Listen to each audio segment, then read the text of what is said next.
首先要登场的一位老朋友，留洋归来，本赛季第一位开场演员，热烈的掌声送给张俊。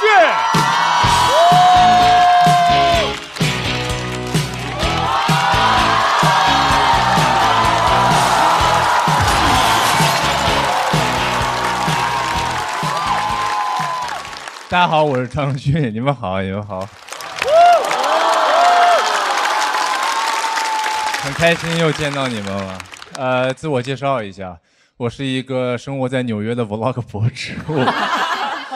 装什么呀，张俊？去几个月呀？今年本来不打算回来比赛的，想要逃离这个用成绩来论资排辈的东亚节目，没有成功，因为节目组也给我打感情牌。喂，俊啊，今年还回来吗？哦，不回来，忙是吧？忙点好，忙点好。你也长大了，去这么远的地方，想见你一面也难啊。有机会还是回来看看吧，我们还能活几年呢？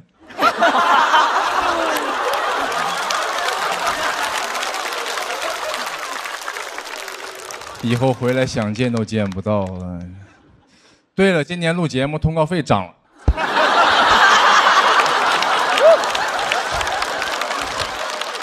早点说，你说那么多干嘛？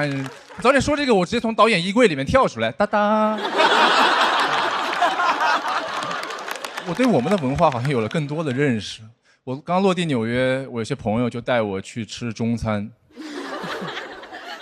我还没消化呢。我以为他们是怕我吃不习惯，结果他们只是想让我尝一下这家中餐馆到底正不正宗。我说为什么是我？他说因为你刚来这个国家，你还没饿过。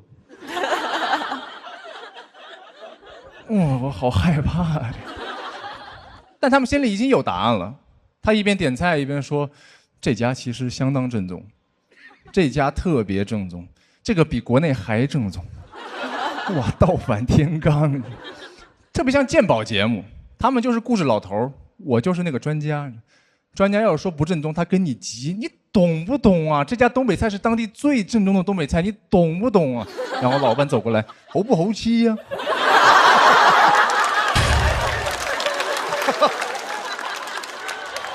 袅袅的灯。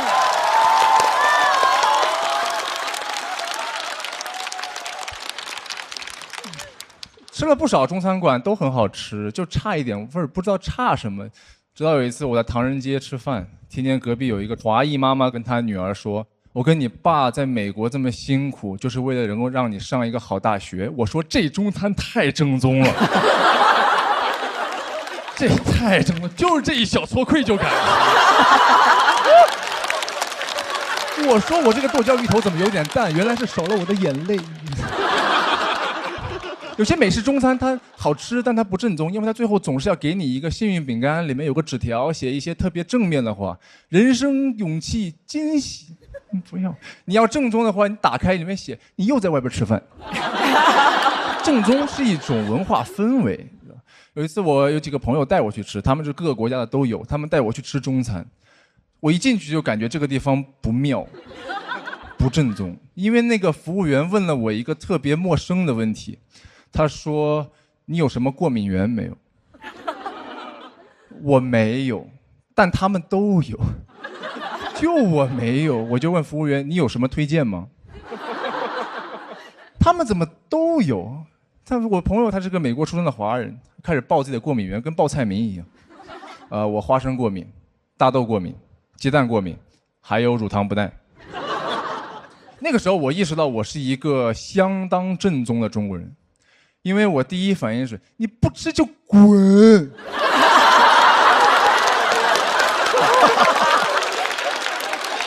你别影响我点菜行不行？你忍一下不行吗你？我说的都是老一辈会说的话，你就是饿少了。或者追问他，我问一些奇怪的，我说你花生过敏，他说对，我说那花生碎呢？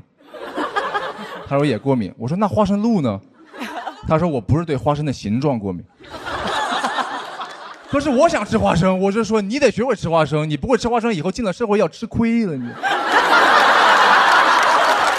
我为你好，你知道吗？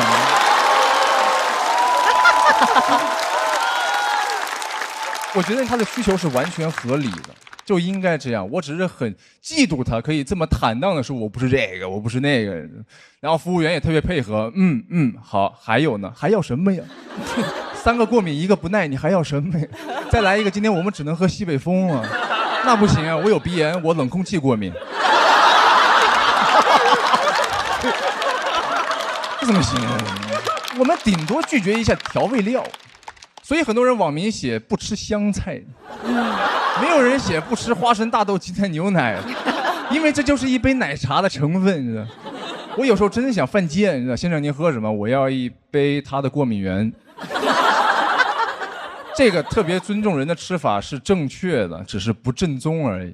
我吃中餐的时候说不是很难的，你要来来回回的。我每次说不吃什么，我都有一种麻烦别人的感觉，所以别人问我你有什么忌口吗？我都这么说，我说有，但你都可以放，我挑出去就好了，就这样，我挑出去。这就是为什么我们用筷子，为什么我们用筷子？方便挑出来。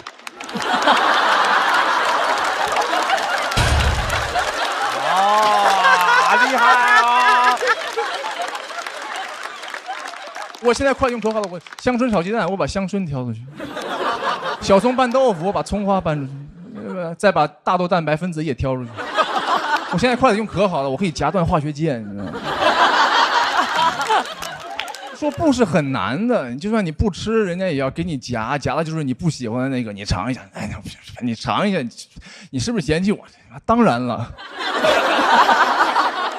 我家吃年夜饭的时候要一副公筷。年夜饭呀，年夜。那个边界感黏糊的，真是。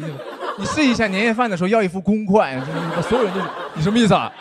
你什么意思啊？你现在嫌弃你爷爷有甲肝是吧？爷爷有甲肝。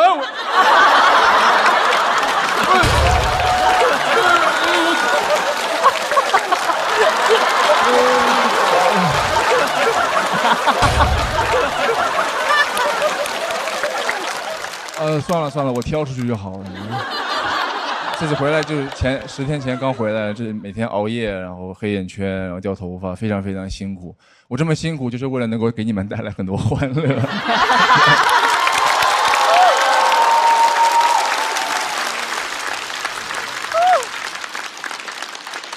是，我在段子里加了一点愧疚感，现在是正宗的中式脱口秀。还是希望我的原创节目可以多活几年吧。谢谢大家，我张俊，谢谢。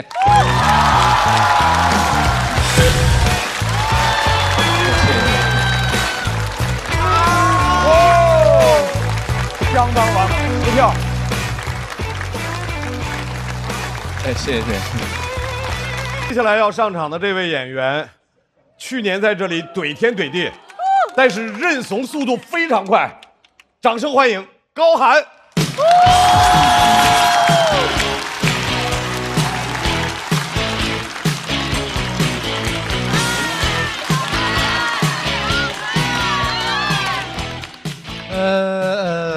大家好，我叫高寒，然后我这个人非常有文化，从小看书，小学看《论语》，初中看《史记》，高中通读《小时代》全集，然后大学加入了文学社。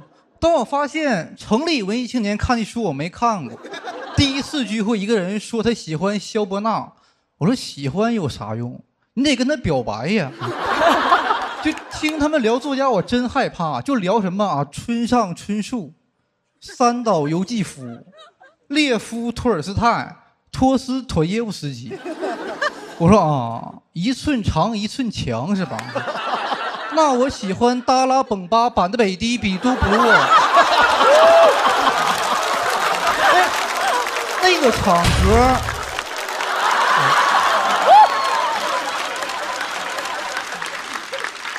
那个场合，每个人都太装了，都在那啊！我想要创造一种文化现象，就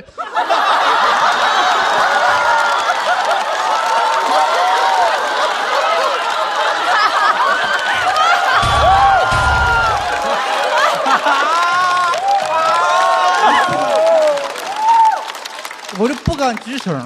这时候两个人吵起来了，一个人说：“他说包法利夫人这本书啊，就是徐渊冲翻译的最好。”另一个说：“那你太不懂了，太外行了。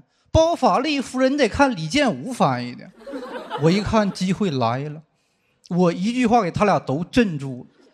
我说：“包法利夫人就得看英文原版。”我们社长说：“包法利夫人是法国人写的。”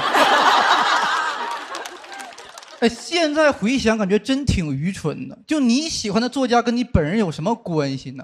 啊，那我偶像是列夫·托尔斯泰，我就厉害。那我偶像是俄罗斯沙皇，给你偶像抓起来。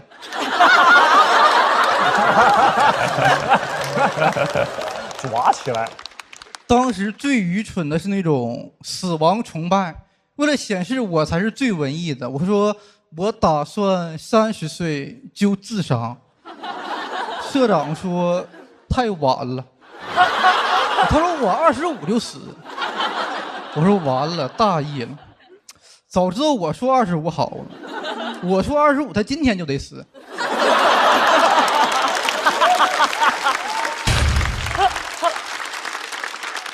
其实我很崇拜社长，他看过很多书嘛。为了追赶他，我开始恶补，1年看了100本书，终于成了真正的文艺青年。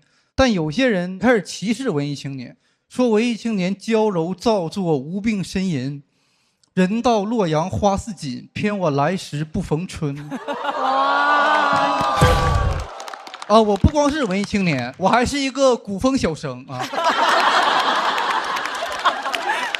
文艺的时代过去了，但社长好像一直活在过去。他毕业不工作，带我摆摊卖他自己写的诗，说挣钱分我一半。一直摆到第5天才有第一个人来。那人看了2页，他说：“哥们儿，你俩是不是把 QQ 空间打印出来了？”那天下了一场瓢泼大雨，我跟他大吵一架。我说：“诗人就是狗屁不是。”他说：“不是的，诗人是神的代言人，神有想说的话会通过诗人来表达。”我说：“这个我知道，这个在东北叫出马仙儿。”那天大雨把他的诗都浇透了，他说了一句我铭记一生的话，他说：“我看见上天在为我哭泣。”我写的都是些什么垃圾诗？我说：“社长别这么说，这些不是垃圾诗，这些是湿垃圾。”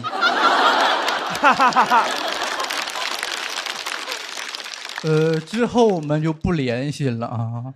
我们下次联系就是2025年，去年我们社长28了，按理说他已经死了3年了。他微信给我发了一个拼夕夕链接，让我砍一刀，太幻灭了。就咱文艺青年玩的 APP 不应该是豆瓣吗？那天我怀着很复杂的心情点开了豆瓣，跳转到了拼夕夕。我真崩溃了，我说你咋不写诗呢？你不说诗人是神的代言人吗？他说那是以前，现在诗人是牛翠翠的代言人。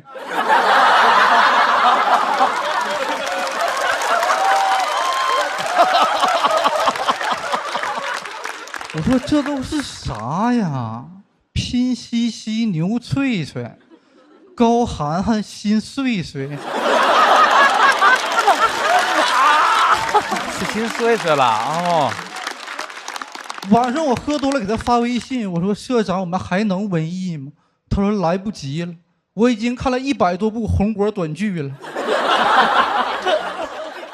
没有办法，其实我觉得大家都不想庸俗，但庸俗是一种投名状。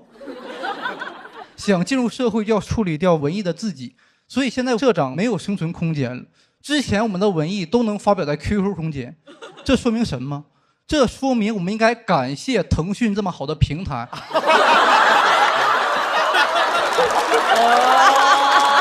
巧妙了哦。这个是我的投名状啊。你们也能听出来，我现在非常庸俗，可以说是一个下里巴人。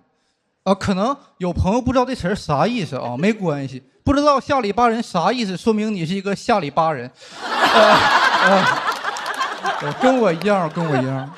但我觉得我也没有彻底庸俗，因为每当夜幕降临、夜深人静的时候，我就会一个人在房间里偷摸文艺，真挺好的。因为在文艺的世界里，再厉害的人都可以瞧不起啊！什么你是185黑皮体育生，不好意思，我比你文艺啊！什么你爸是大老板，不好意思，我比你文艺啊！什么你长得像杨幂，不好意思，我爱你。文艺真的非常好，非常好。我看有的演员演的炸，我就嫉妒就难受。但用文艺的角度想，一下释怀了。他为啥炸？因为他讲的是商业脱口秀，爆米花脱口秀，太俗了，俗不可耐。为啥有人说，哎，高寒讲那啥玩意儿，冗长无聊，莫名其妙，给我看睡着了？因为我讲的是文艺脱口秀，脱口秀贾樟柯。为啥冷场？因为高级又高级又寒冷，这就是高寒脱口秀。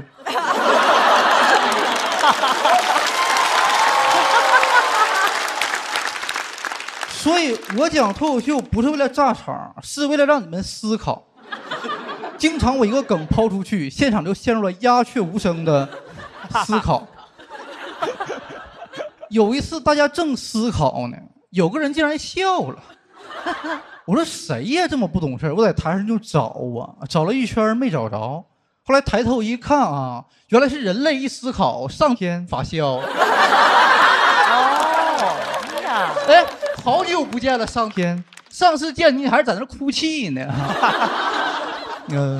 作为文艺脱口秀的领军人物，我将讲一个中国脱口秀史上最文艺的结尾，说顷刻一声锣鼓歇，谁给我鼓掌谁是爹。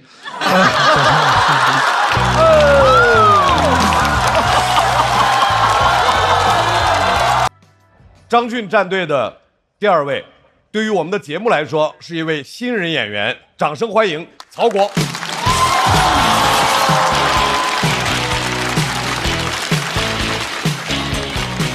大家好，我是曹国。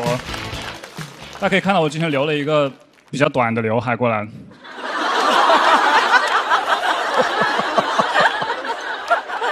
我16岁就开始脱发了。当时我的很多同学、朋友、家人都过来安慰我说：“曹国没关系，聪明的头上不长毛，聪明绝顶。”但我根本不要聪明，我要顶。所以我就开始在网上各种搜怎么办，但是我发现没有任何科学的方法可以根治脱发这个问题，所以我就开始尝试一个偏方，要我多吃糖油混合物，抽烟喝酒加熬夜啊，长期坚持就可以让我的脑功能下降。我要根治我的聪明。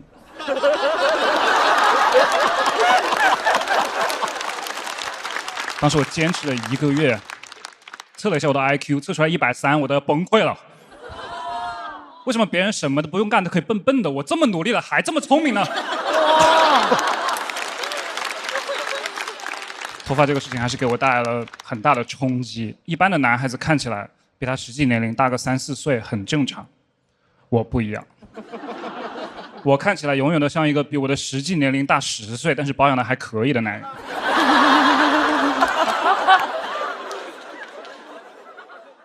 很多人评价我的表演风格，说我有一种浓浓的死感，问我是不是经历了什么。我经历了16岁开始脱发。但我认为我的这种死感很大程度上是归因于我的普通话。我其实是一个湖南长沙人，我正常讲话是这个味道的。谁教的哟？然后从16岁开始脱发，我就一直在适应脱发这个事情给我生活带来的各种变化。比如我开始慢慢的习惯每次洗头的时候用越来越少的洗发水。16岁的时候我洗头发还用1到2泵的洗发水，现在我洗头发的话只要1泵，挤到一个50毫升的分装瓶里头兑满水，然后每次洗头发的时候就舀起泡，用1到2个泡泡就够了。用3个就洗不掉了。脱发之后，我的整个世界观都变了。比如说，一瓶500毫升的洗发水，对你们来说就很普通的一件事情，但在我看来，这就叫传承。这半瓶洗发水是一定会上我的遗嘱的。当然，最让我不适应的，还是我的洗面奶越用越快了。一直是往上走。对，后来我脱发越来越明显，我就去找一些比我更资深的脱发人士咨询一下，学习一些经验。我有一个比我脱发早几年的男性朋友，他的解决方案是把边上的头发留长，然后盘过来。我当时看着他这个秃顶长发男，感受到了一种叛逆的油腻，感觉到像一个很喜欢摇滚乐的公司领导，每天在办公室里喊开会，开会。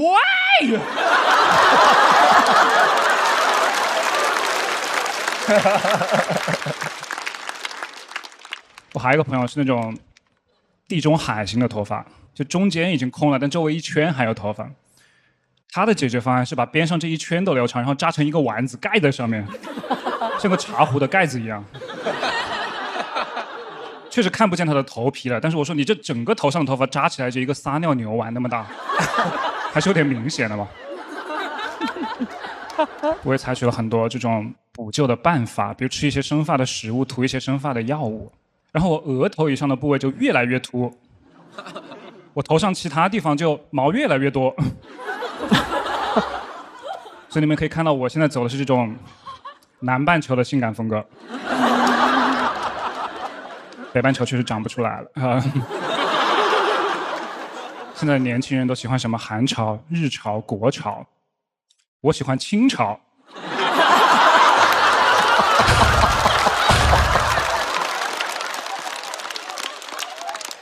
我在穿搭这方面从来不在乎什么 city 不 city， 我一走出去，别人都以为我出生在 Forbidden City。Forbidden City。这里跟大家交代一个事实，就我以前其实是真的留过刘海的。刚开始脱发的时候，我的刘海像一个那种明星的保镖一样，在外面维护我的尊严。看什么看？看什么看？有什么好看？看什么看？等我过了30岁之后，我的刘海就有点慢慢的失控了。我一出门稍微一不注意，我的刘海就像个变态一样在那。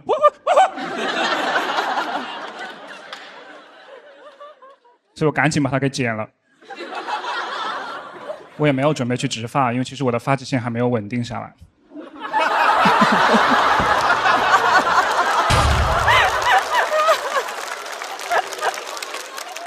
我觉得我现在能够很积极自信地面对脱发这个事情，很大程度上要感谢我的妻子和我的女儿。对，我老婆她本科和硕士读的专业叫做生物医学工程，研究的方向是毛囊再生。这不是段子，也不是巧合，这就叫缘分。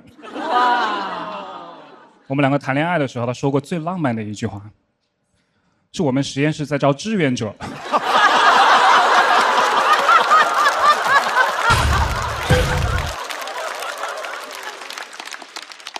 我当时就把手搭他嘴巴上，我愿意，我愿意为你，我愿意为你失去我头皮。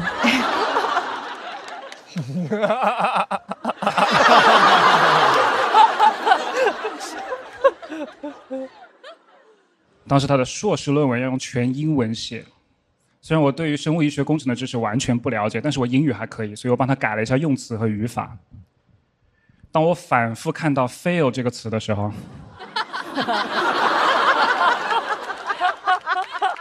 说实话我心里已经有点乱了。等我在结论的地方看到 impossible 的时候，好残酷。我选择了相信爱情。对，23年的时候我老婆怀孕了，然后当时我得知脱发这个基因80%的概率会传给儿子，所以我当时真的好怕我老婆会生个儿子，这个根必须给我断在这里。所以在陪我老婆去做产检的时候，我就凑到医生边上，我说：“医生，我知道不能查性别，你能不能帮我照一下发际线啊？”最后还是很幸运生了个女儿，但是还是有一点点概率会传给她，所以我一直很担心这个事情会给我的女儿的人生带来困扰。但有一天，我女儿的一番话彻底改变了我对这个事情的看法。有一天晚上，我跟她读故事的时候，她突然转过来对着我说：“爸爸，你好漂亮，你的头上亮晶晶。”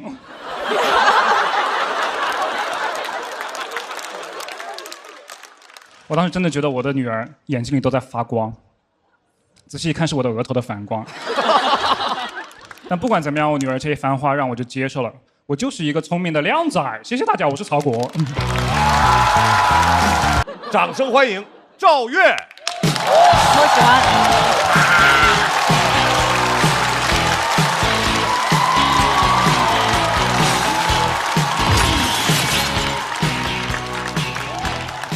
大家好，我叫赵越。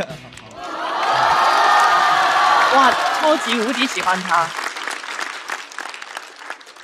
剪头了，早知道把头发给曹国了。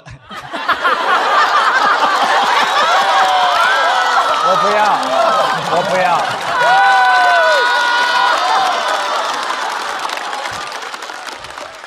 要。这个是我的新发型。之前没剪头发的时候都说我长得像壮壮妈，先把头发一剪，他们说有点像房主任了。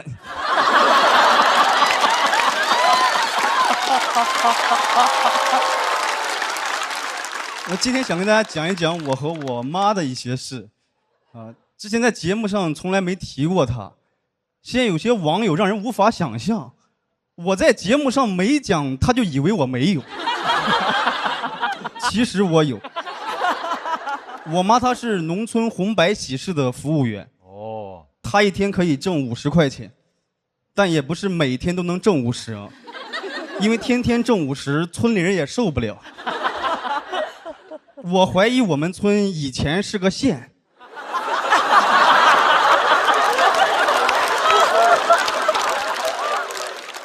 我妈下班一般很晚，有时候给我带些吃的回来，黑着灯就把我叫醒喂我吃，吃完又让我赶紧睡。所以很多东西我吃过，但我没有见过。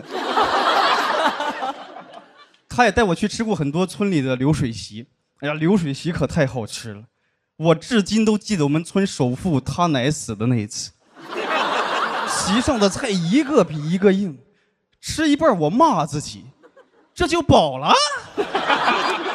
你平时不挺能吃的吗？我在他家一共吃了7天的席，下葬那天我哭得最大声。我是真舍不得他奶。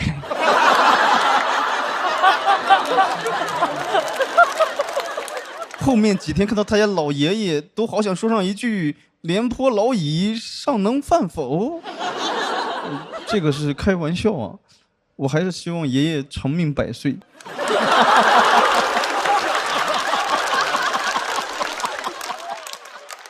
我妈这几年已经来到城里当一个正式的餐厅服务员了。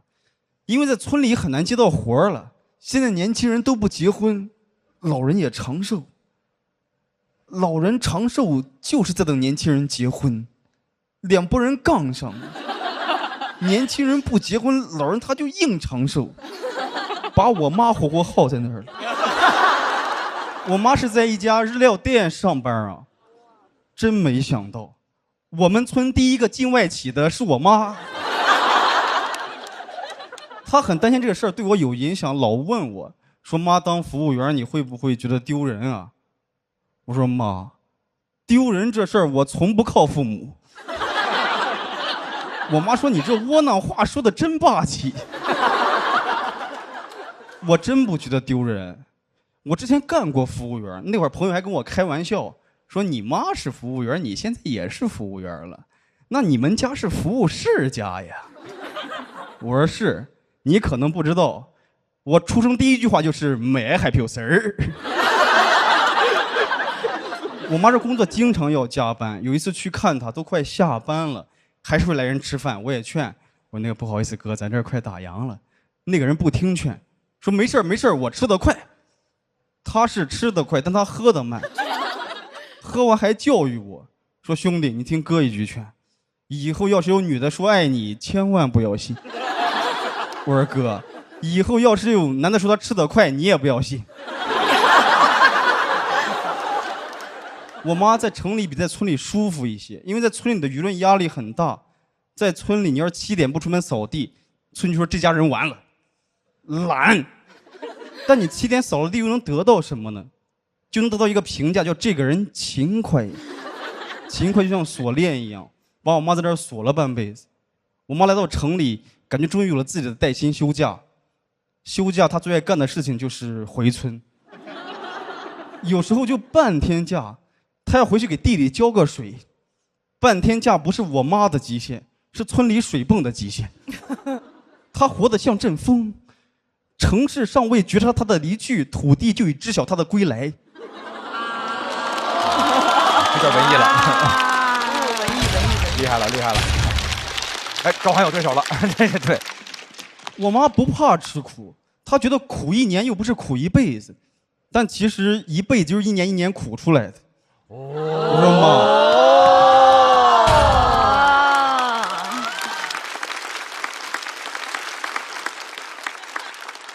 我说妈，我这2年在外面挺厉害的，你不用再这么辛苦了。有啥想干的你告诉我，有什么梦想说了我就能给你实现。我妈说她想当奶奶。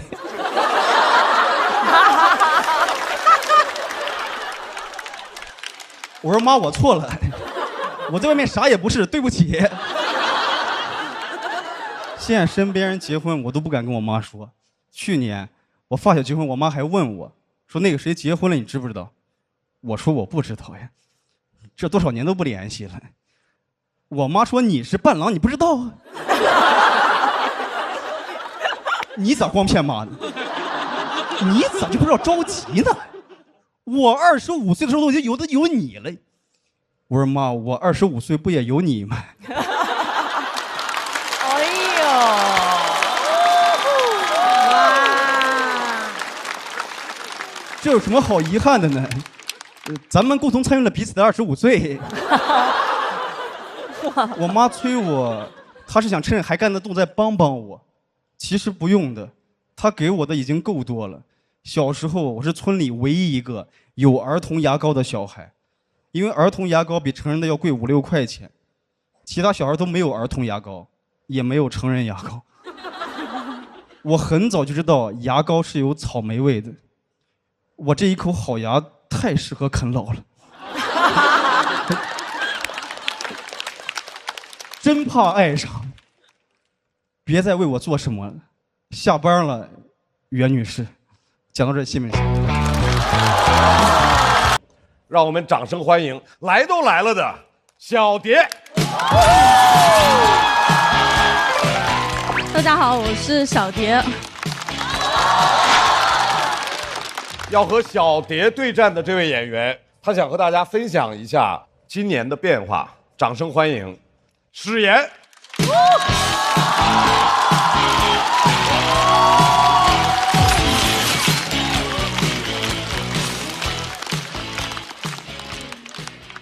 大家好，我叫史岩啊。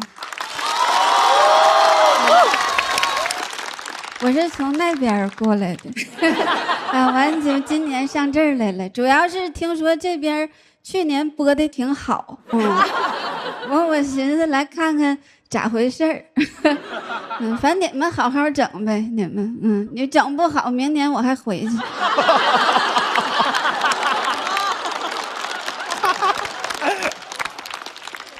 这个是梗啊，这不是内心真实的想法。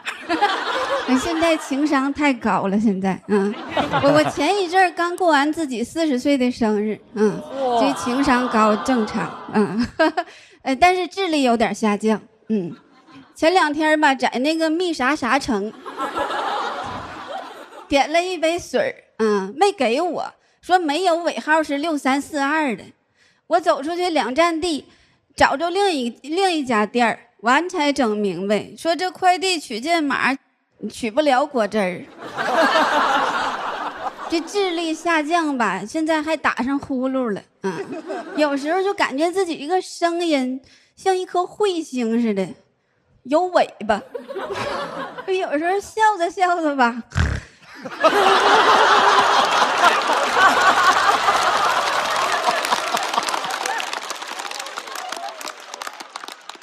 就这样的。最早发现我打呼噜的是我老公。这话说的，反正你说让别人发现，也不太合适。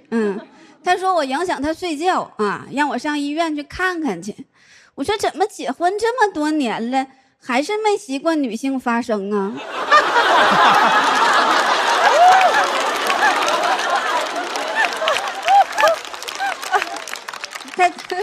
他就失眠嘛，失眠完说总梦见自己跟一个男的一被窝。我说怎么挺大个老爷们儿，还害怕老爷们儿呢？给他买的褪黑素也不太管用。他说这玩意儿吃完耳朵也不聋啊。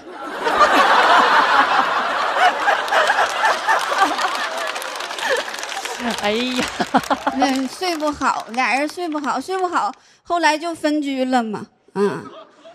这是个好事儿啊，这是个好事儿。当我们俩同时说出今天我睡沙发吧那一刻，屋里的气氛都有点暧昧了。刚处对象的时候说的也是这句。这都属于郎有情我有意了。我睡沙发吧。真的，这句话说完，不管你们的感情状态处在哪个阶段，都能进入到下一个阶段。太暧昧了，暧昧，振聋发聩。有人清醒，有人沉睡。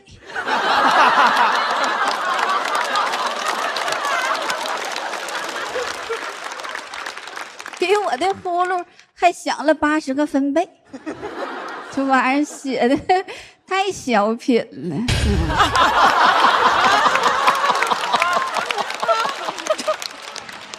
那能咋地呀？就讲我都40了，谁能管了我呀？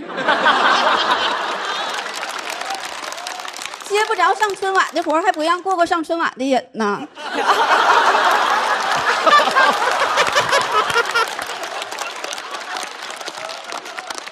现在我们家天天晚上睡觉之前都增加了一个抢单环节。我说今天晚上我睡沙发吧，别的，昨天都你来的，今天该我了，别跟我撕巴了。孩子在旁边看着呢。哎，说出来不怕你们羡慕。分居之后恩爱多了。现在我看他的时候，有的时候都觉着他是我的crush。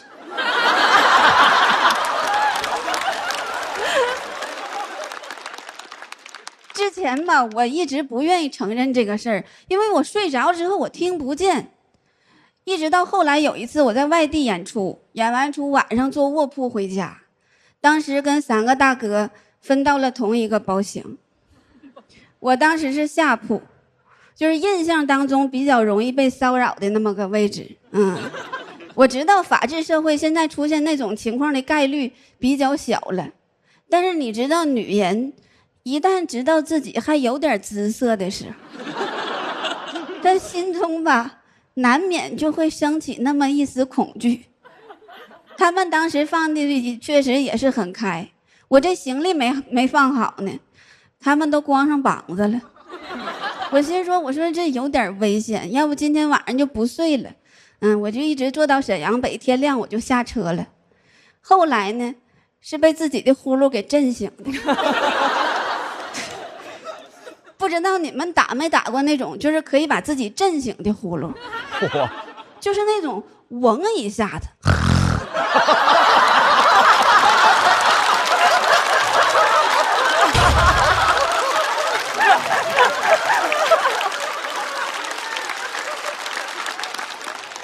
我当时都不是给自己吓了一跳，当时感觉自己獠牙长出来了。睁开开眼睛的时候，3个大哥已经穿好了。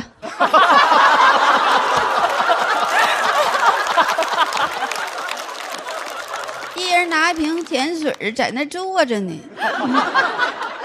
这个画面怎么跟你们形容呢？你们让别人给你守过灵吗？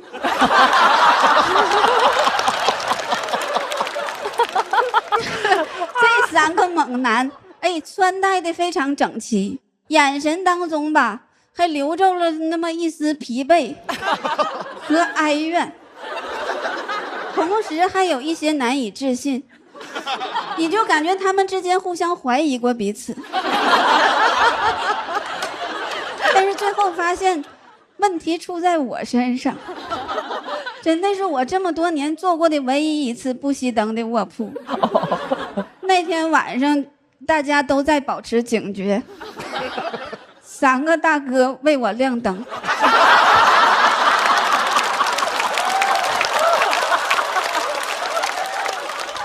反正也算是不打不相识吧。下车的时候，有个大哥跟我说：“他说老妹儿，昨天晚上这觉睡的挺外向的。”这也是我活了这么多年第一次吃到外向的红利，就是换来了别人的内向。真的活了40岁了，突然明白一个事儿，就是这个世界上女的怕男的。但是男的吧，他怕呼噜。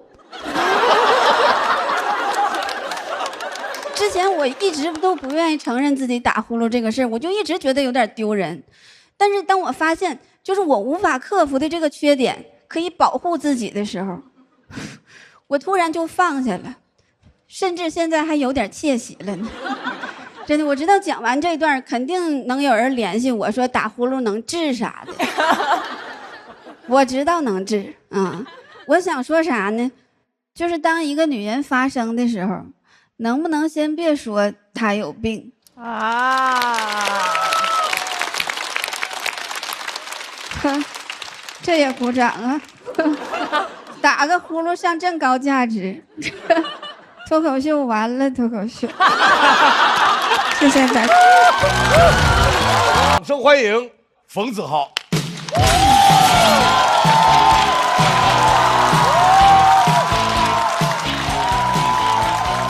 哎，谢谢大家，我叫冯子豪，大家晚上好吗？谢谢，我今年24岁，刚刚大学毕业没多久，要面子，毕业给自己买了一辆2手车，买完很开心，但人和人的差距真的很大，你知道吗？我朋友过来给我泼冷水，他说你买个破2手车你别开心，你知道那个谁吗？人毕业弄了一个帕拉梅拉，我谁听了都生气。我说我买车跟他做减肥操什么关系？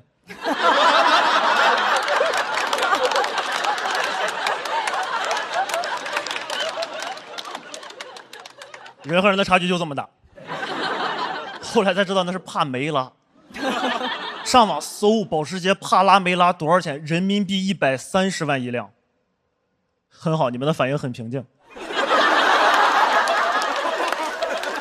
要对钱有概念，各位，130万，天文数字。我大学4年一共攒了1万块钱。我去买车，车贩子嫌少，他说哥，这样你添点预算，98800。你买这辆车，哦呦，跑得快。我说我不要，哦呦，跑得快。你去给我找一辆，我去还能跑。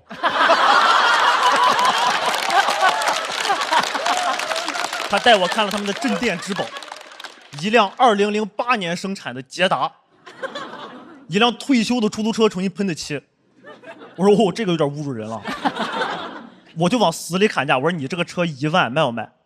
车贩子看着我，哥7000你开走。那就是我人生第一辆车，7000块钱买回来开着，发现跟130万的车还是有点区别。各位，130万的车买来第2天不用进维修厂的。我买来第2天开着感觉不对，我就开去维修厂，师傅给我检查，他说孩子这个车18年了，2个刹车盘磨碎了，你得全部换新的。给我吓惨了，我说全换新的得花多少钱？45。45刹车盘，我害怕，我在旁边拿手机搜，我说保时捷帕拉梅拉刹车盘多少钱？搜到了7000块钱一副。我的车钱，啥意思？保时捷刹车的原理就是塞一个捷达在下边磨。生气修车，你不知道啥会坏，那个倒车灯坏了，就是挂上倒档后边会亮那个灯。年代太久远，这种小配件找不到原厂配件了，啊，给我从网上买了一个鬼火少年的改装件，商品名叫老捷达超亮流氓倒车灯。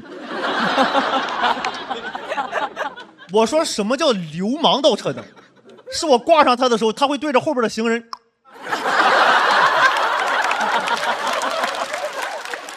我说我觉得你这个灯是不是有点？他说12块钱。我说装上，装上就装上，谁也不会检查这种安全配件。当天晚上就忘了，带着我朋友去商场吃饭，在停车场倒车。我说你下去到后边帮我看着点。他下去到后边，我挂上倒档，后边天亮了。我朋友气疯了，捂着眼睛到主驾驶来找我，说兄弟你这车厉害，后边装了个浴霸。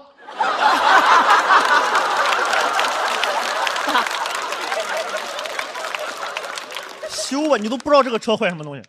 这个车刚买来的时候最大的问题是它在加速的时候会不受控制的往右跑，我都不知道。我是有一天在高架桥上，右边有一个下桥口，导航说请保持直行，我踩了一脚油门下去了。给我吓一跳，给后边车都吓一跳。后边车生气了，加速上来把窗户摇下来骂我，说：“哎，怎么开的车？变道不知道打转向灯吗？”我心想还打转向灯，我都没打方向盘。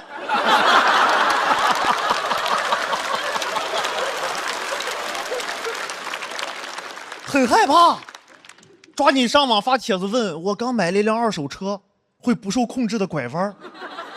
收到了一条让我困惑的评论，他说没事儿，原车主回来了。很奇怪，你知道吗？我买这辆车原先是为了见人有面子，但不知道为什么有了这辆车以后，我现在不太敢见人了。毕业之后入职当了一个老师，第一次团建嘴就比脑子快了。有个女同事家离得比较远，不太方便，我说哎，我有车，我接你吧。她很开心，她说哦，冯老师买车了，什么车？我说少打听。但是人很焦虑，抓紧时间回家开车，路上就在拿手机搜怎么让一辆老车看上去不老。各位，我发现我这个车真的突破了大家对老车的认知了。人家网友有办法，说很简单，你把同事坐在副驾驶能看见的地方全部擦干净，啊，就比方说那个中控台、座位，还有窗户升降的按钮。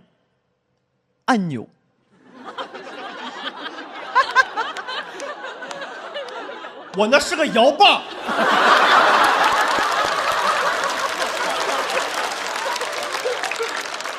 这个玩意儿还有擦的必要吗？他看见的时候就说明一些问题了吧？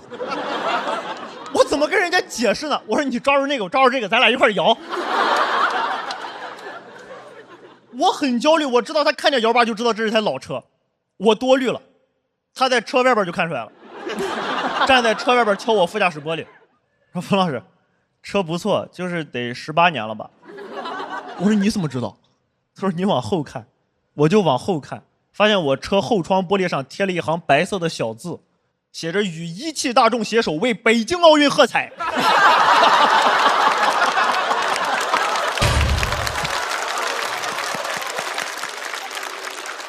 这段段子就结束了，但我的人生才刚刚开始。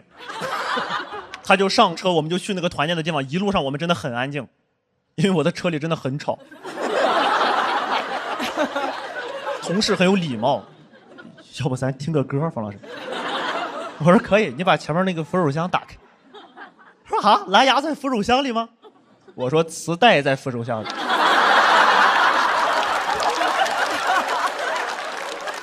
磁带往里放，他又不会放，我很着急，我也没法帮他，因为我手一离开方向盘，车就往右跑。我就抓紧提醒他，我说你往下放，上面那个是以前打表的。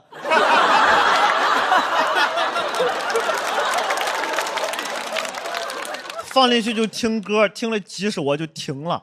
同事很害怕，是不是给你弄坏了，冯老师？我说没有 ，A 面听完了，翻 B 面。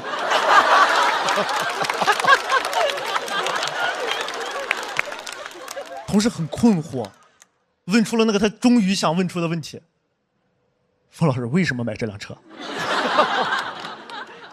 我要面子，我说我喜欢老车。我说完我都想扇我自己。我喜欢老车，我怎么不买辆08年的帕拉梅拉呢？那是我想喜欢吗？那有钱的人家喜欢什么就能拥有什么，那我这样的只能拥有什么我就喜欢什么。没办法，我很焦虑，但那天团建没结束，就这个事儿已经传开了。传开了，冯老师买车了，听说了吗？什么车？烧油的是烧电的？不知道，说是铅笔驱动的。讲到这儿，谢谢各位耳旁导，拜拜。掌声欢迎小齐。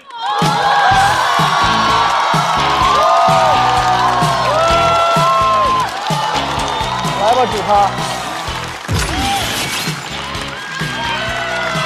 哎呦，谢谢各位，我是小齐啊。最近特别爱这种虚假的掌声，就让我感觉啊，我是明星。谢谢你们，我还知道自己的知名度的啊！我知道，大概是每3个月会有个姐姐在街上把我认出来，那种说：“哎，我认识你，你上过那个，就那个中专。”我以为要说主咖呢。主咖这个节目你们看了吗？看了。谢谢，对，我在里面当副咖，真的，这个节目播完了，真的太开心了。因为终于可以好好骂骂这个破节目了，真的，我当时太难了，每天都要跟那些硕士导演解释什么是中专，因为他们的工作就是帮我的内容把关嘛，把关各位理解吧，把幽默的门一关。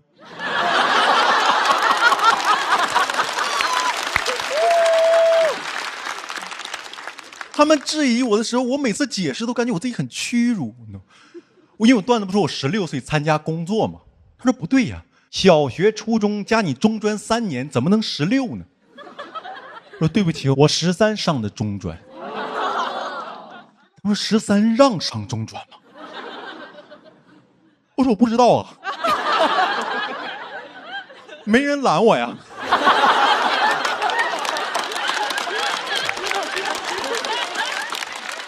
我当时想这是干啥？质疑我学历造假。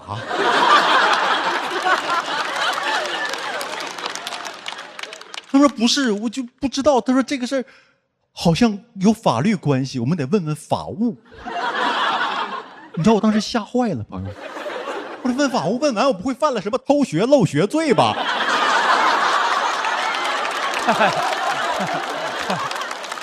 法官直接判你终身上学。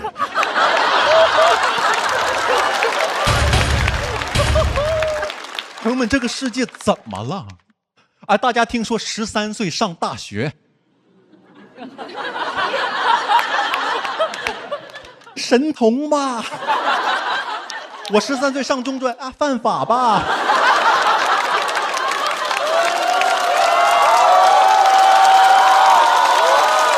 哇，很棒啊！我们不能也是跳级吗？法务也没处理过这种情况，他说可能有风险。你有什么东西能证明一下这事儿吗？朋友们，我真不知道咋证明。毕业证我扔了，谁知道这玩意儿有用啊？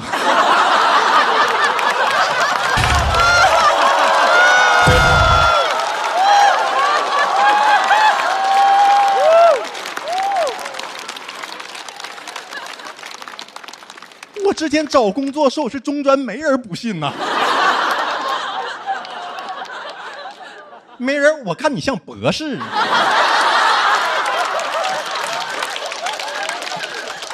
让我查学信网，我一查中专不进学信网。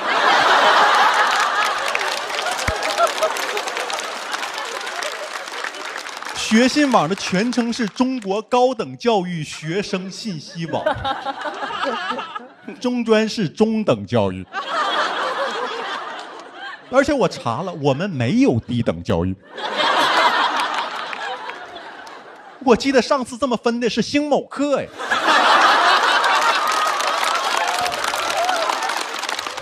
我也觉得大学改名吧，咱就中专、大专、特大专。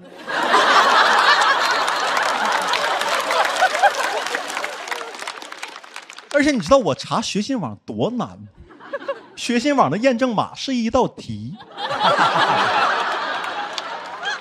我感觉我有点傻，我做不出那道题的时候，我就感觉他应该已经在劝我了，这里没有你想要的东西。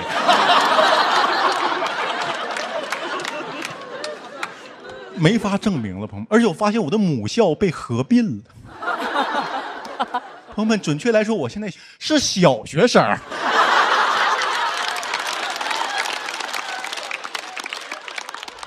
朋友们，今年又来了很多低学历赛道的演员，他们绝想不到我又进化了。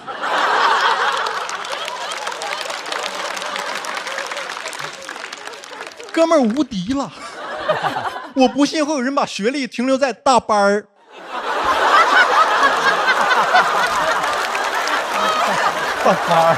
大班儿。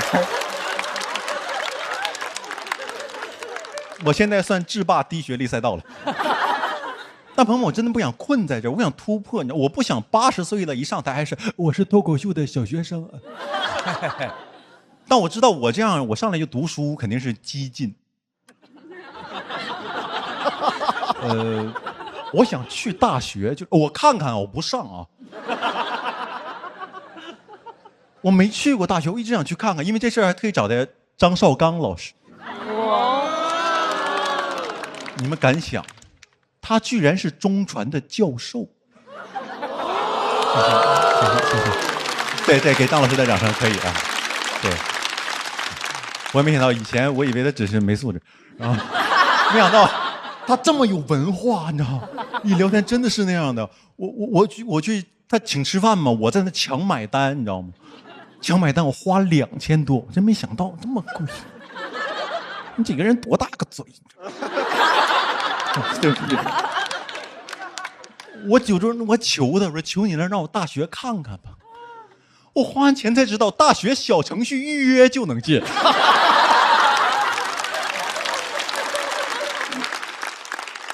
为啥呀，朋友们？因为我从小听到的都是那些好大学不是你想进就能进的啊。我当时上的中专是不让随便进的。大学可以随便进，中专不让。其实我想了很久才想明白为什么，因为大学不会有校外的人来找事儿。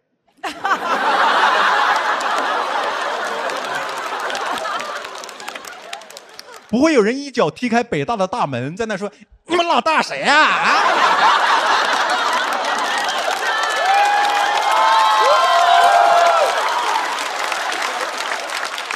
谁？蔡元培？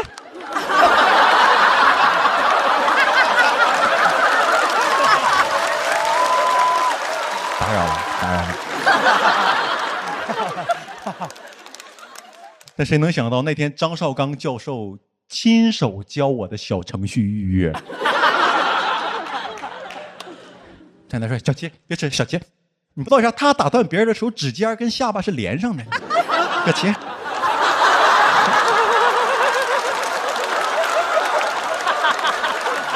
还真是，还找。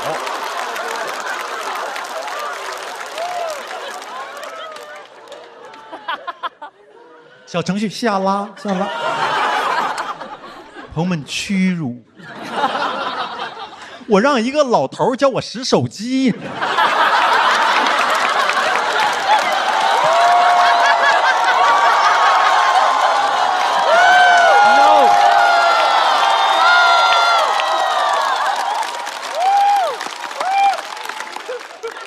赖我邵刚老师，观众共鸣了。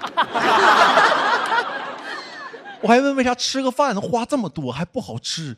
我说邵刚老师，你教我用小程序，我教你用大众点评必吃榜。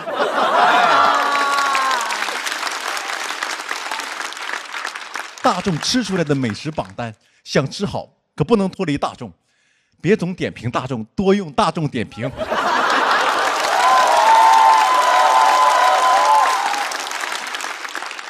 哎，谢谢各位啊。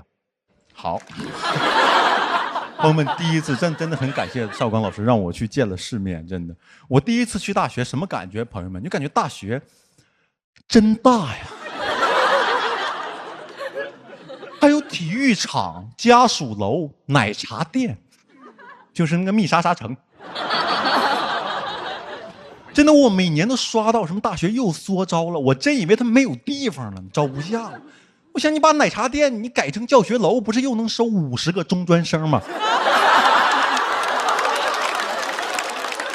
你奶茶店你只能收2中专生吗？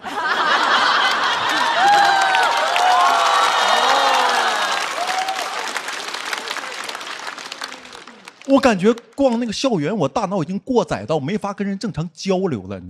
那还遇到了一个认识我的观众，这哥们儿太好客了，要领我上课。说走，咱俩一起去上新闻采写。我当时什么新闻采写，扎手指头啊！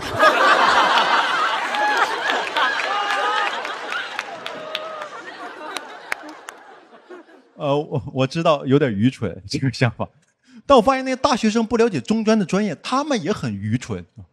因为我中专学的是动漫与游戏制作。哦，哇，惊奇吧？啊，中专不是只学美容美发跟汽车修理吗？他可能也那么想的，所以他说他哥们学动画的。我说好巧，我中专学的也是动画。他说啊，那你也是制作吗？我想不然呢？啊，我们学的观看。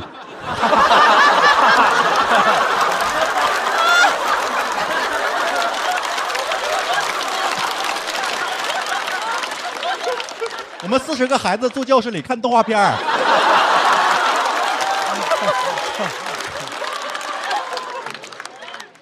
我发现我俩对对方都有很严重的误解。我说你领我上课，你不怕我半路听不下去，开始扰乱课堂秩序吗？他说我们大学听不下去，可以直接走。我说你们大学让逃课呀？说你们中专不逃啊？我说我们不知道逃去哪儿，我们不让随便进出。真的，我发现我们不管学历高低，他都有自己思维的局限性。但我知道这句话一般是低的人说的。但我觉得成为一个小学生挺好的，因为只要我活到老，我就能学到老。所以谢谢各位，我是小学生小齐，谢谢你。更欢迎 Seven。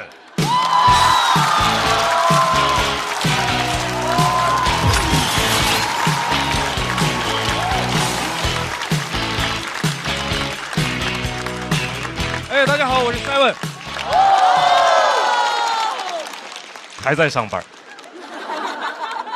在这样一个今天的工作日，为大家带来一些酣畅淋漓的工作段子。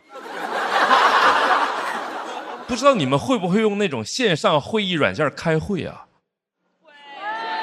会吧？对，给你们一个忠告，千万不要在对面还没进来的时候，就一个人在那个会议室里开着麦克风瞎说话，会被那个 AI 会议机要记下来。我最近跟客户开会，客户迟到了10分钟，我也没有闲着，我骂了他们10分钟。我说这帮人都是弱智吧？啊，需求一直变啊，3天一小变，5天一大变。我们工作群应该改名叫厕所。我当时骂的相当幽默，我说这帮人那个脑子做成脑花都不入味儿，啊，里面没有褶皱，我知道吧？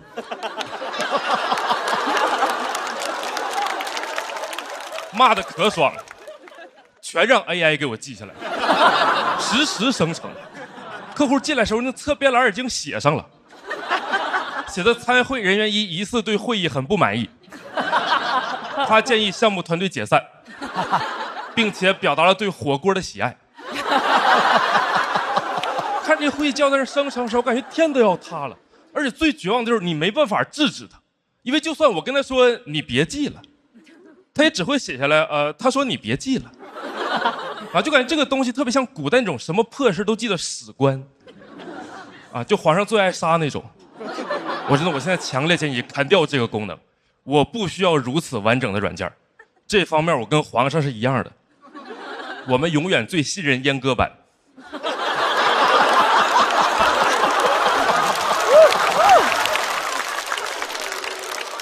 我上班之后感觉自己脑子也变成那种阉割版，这几年之后逐渐变成了那种不看过程只看结果的人。最近去找我在清迈的朋友度假，第一天就崩溃了，因为他们带我钓鱼是去钓那种钓上来之后必须得放回去的鱼。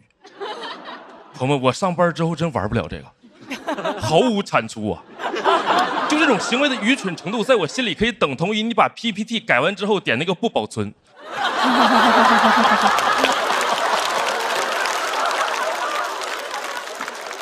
就纯拿鱼饵喂鱼玩啊！我当时还纳闷，我说这些鱼怎么被勾住之后不挣扎？啊，知道自己能回家呀！我估计鱼可能自己在底下都商量了，说咱们今儿在家吃一口还是出来吃一口？钓完鱼开始带我去咖啡店，清迈咖啡很好喝，但是一进店又给我整不会了。我在那儿看着双手空空如也的我的朋友们，问出了一个非常愚蠢的问题：你们光喝不带电脑啊？理解不了，头一次看见扎了兴奋剂不比赛的。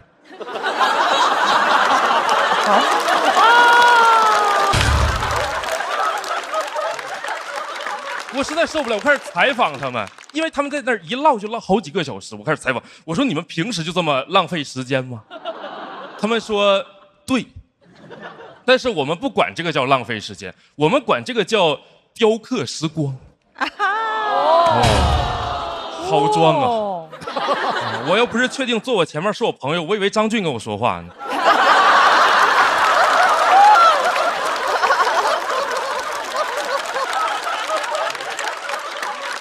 我跟张俊报备过啊，跳在美国白天的时候，那几天很不慎，一直想跳出那种工作的氛围，我甚至去跳了个伞，想着3000米、4000米高空去班味儿，完全去除不掉，因为我的休息日是那个带我跳伞教练的工作日。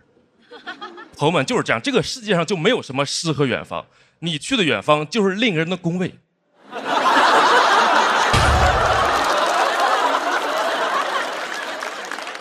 他脸上那个表情跟我上早八时候一模一样，就那种纯死人脸，就只有那个摄像镜头对着头在那儿，呜呼 ，amazing， 啊，镜头一挪开他就在那儿，哎呀妈，今天还有8个人，就我能共情的朋友们，但是我也挺不乐意，因为我花钱了，朋友们，4000米高空，我花了4000米，跳伞体验还不如玩吃鸡好。啊，还得咱们腾讯的游戏好，你知道？我越想越难受，因为我真的花钱，我就看在那儿听他跟我半死不拉活，在那儿 amazing， 我就在那儿想，我想听 amazing 用着你吗？啊，我开把消消乐，消掉3头猪，我就能听见。我都不光能听见 amazing， 我还能听见 good、excellent、unbelievable。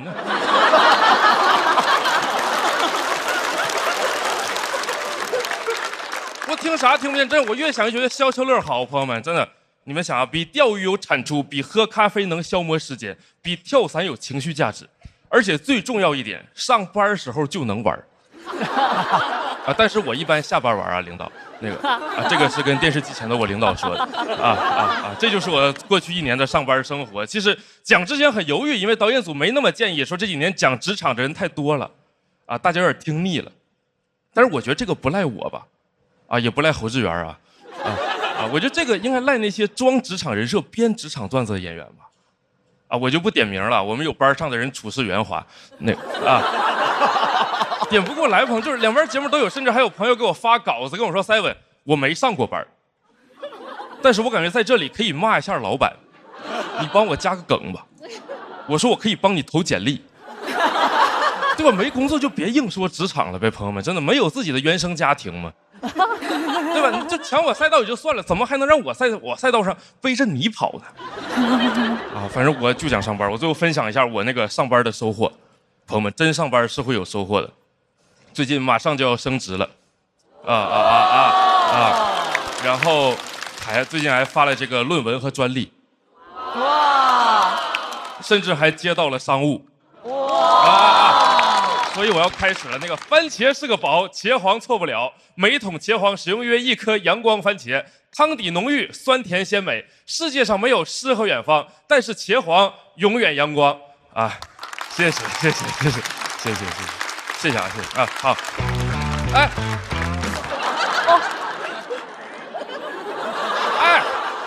我没讲完呢，那个，我是谢谢观众朋友们，不是谢谢工作朋友们，我还有个底啊，我讲完再走啊，话说回来啊，朋友们，真的强烈建议就是没工作过的演员朋友们就别再硬骂领导了，因为我以后可能也是领导，可以直接骂我。谢谢大家，我是3位。对，老朋友爱讲故事的李梦洁。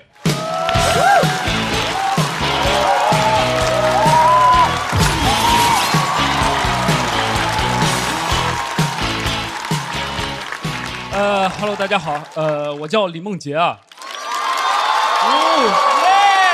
OK， 加油 ！OK， 今年是我讲脱口秀的第9年，还没有出名呢。我不着急，因为美国脱口秀演员从出道到出名需要10年的时间，我现在走的是美国节奏，我知道留给我的时间也不多了。没想到今年遇到了从业以来最大的瓶颈。年轻的时候喜欢在舞台上吐槽一些人，敢吐槽一些不好的人和事。你说美国的脱口秀很锋利，我的建议未尝不利。你别管好不好笑，你就看我敢不敢吧。今年突然就不想吐槽了，觉得越来越理解别人了，就大家都不容易。从那天起，我的刀钝了，我现在属于10年磨一擀面杖。一上台就想包饺子，你别管好不好笑吧，你就看我敢不敢吧。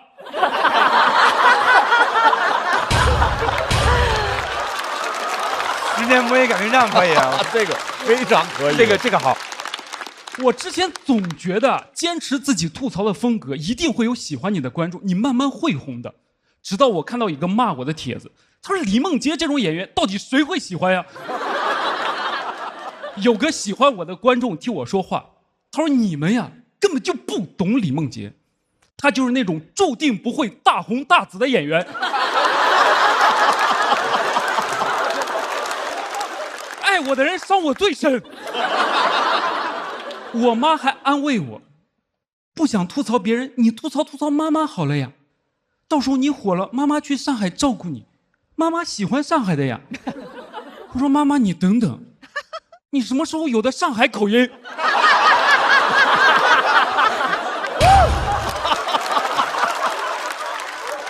你别吓唬我，你连上海口音都准备好了。我35了，我再吐槽你，观众只会觉得老人骂老人。我已经到了一个没有可以怪的人的年纪了，我混得不好，没有抓手。我很羡慕一些年轻的朋友，我知道年轻的朋友生活非常的不容易，但我真的很羡慕你们有底牌。比如你怎么混成这样？我原生家庭有问题。我现在听起来特别像一群天真烂漫幼儿园的朋友，俏皮。你怎么这样 ？My mommy is stupid. My daddy is stupid. 我问 AI， 我说我怎么了？他说你可能是中年危机，工作不顺，上有老下有小，还房贷车贷，你有什么不开心尽管跟我说。我说哈哈哈，你全错。我没车，我没房，我单身，我没有孩子。他说好的，那你的问题更复杂，建议保持乐观。多多关注自己的生活。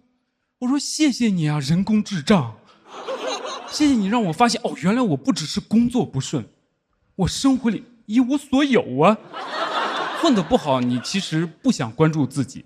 我现在理解了为什么一些中年男人啊喜欢关注国际局势了。我理解了，从明天起，我也关心世界和平，石油战争、伊朗局势、面朝大海、霍尔木兹。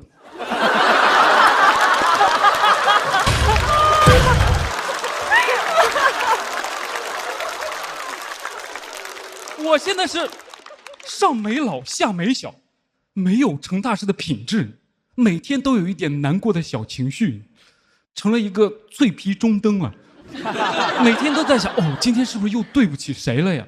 我现在觉得特别对不起第一年淘汰的段子。淘汰的时候我特别讨厌他，但段子就像你的孩子一样，他什么性格你心里清楚，他就不想来综艺，他就不喜欢这里，我非要带他来，我给他洗脑，我说你大大方方的，会有叔叔阿姨喜欢你的。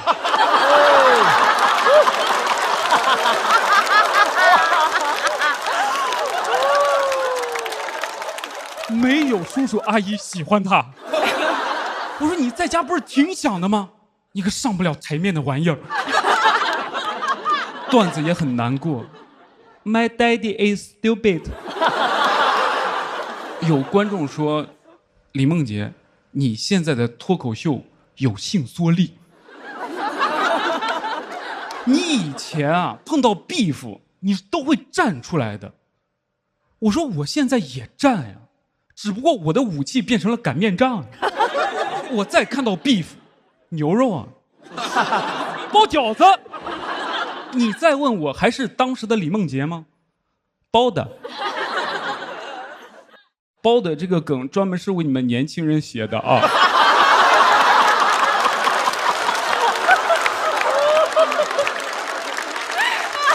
你这不笑对不起老人啊！我是真为你们想的。我说在这儿应该可以加一个包的吧。我之前是仗剑走天涯，现在是仗走天涯。我上次坐高铁遇到一对年轻的父母带小孩，我就觉得他们非常的不容易。那个小孩稍微有一点点哭闹，我觉得完全可以接受。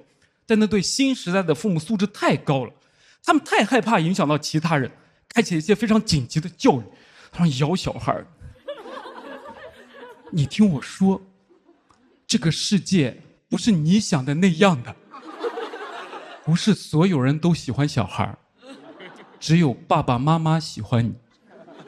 那也是因为没有办法了，因为我们生了你，别人都不喜欢你，整个车厢的人都讨厌你。刚才为什么有人下高铁啊？什么人？哇塞，太厉害了！受不了你了！他们本来要去上海的，知道你也去上海，不去了。没跟你开玩笑。刚才乘务员问我们能不能把你扔到高铁外面去，我们拒绝了。我说你还是个孩子，不要跟别人说话，没人喜欢你，听见了吗？我在旁边听了特别的心酸。我觉得这个社会不应该这样，我想给他们一家人一点安慰。我说小朋友，叔叔喜欢你，你哭，我陪你去上海。我本来不去上海的。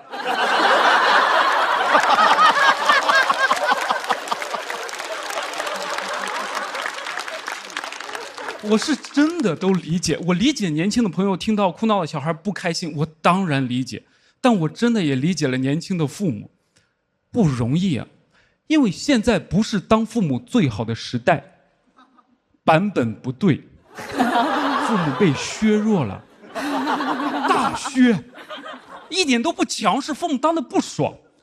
总有人说，哎，我们小时候就很乖啊，你当然乖了，父母一个大嘴巴子，开个大招，现在大招被禁用了，你现在一个大嘴巴，他原生家庭有问题。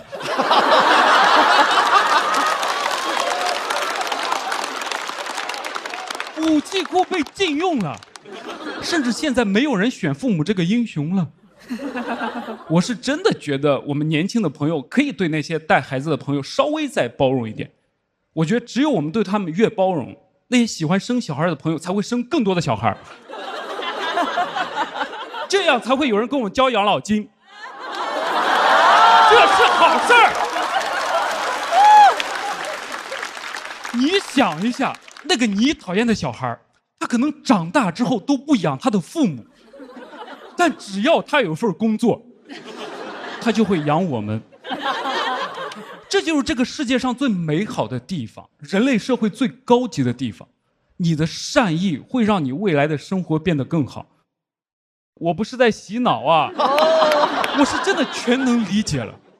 导演问我说：“那你讲这一段，我把你淘汰，你能理解吗？”包的。咱们演员要替节目想，我不下岗谁下岗？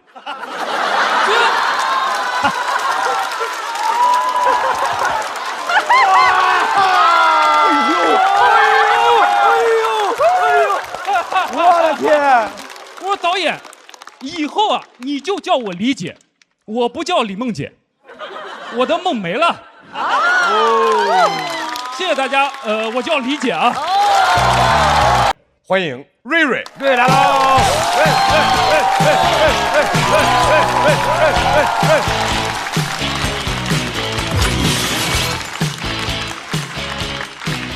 哎，大家好，我是瑞瑞。感谢大家啊，非常兴奋又来参加比赛了啊！感谢节目组，就脱友这个节目是我这一辈子啊参加过规模最大、档次最高、过气儿最快的一个综艺节目。这比赛突然就又开始了，可能有人不知道，我去年打到了决赛，我以为我得火成什么样呢？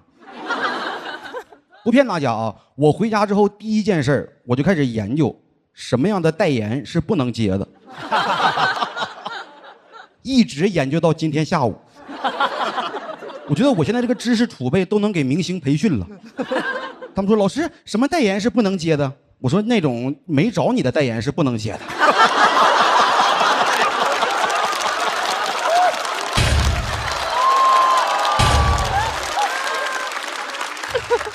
但说实话啊，就是我女朋友有点过于高看这个节目了。她想法跟我一样，说我这比完不得是大明星啊。我去年刚比到半决赛的时候，他就去我们家那个群里面发消息，给我爸妈画饼。他说：“家人们，我们什么都会有的，大房子人手一个，哇！再雇3个保姆伺候我们。”给我妈听害怕了。我妈说：“这仨保姆不会算我一个吧？”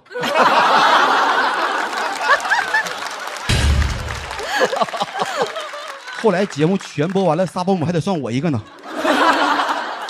哎，不瞒大家啊，我女朋友专门为我去考了一个经纪人资格证。哇，这家里太伤心了。哎呀，我就感觉非常对不起人家，我也没火，他也没过，反正我说。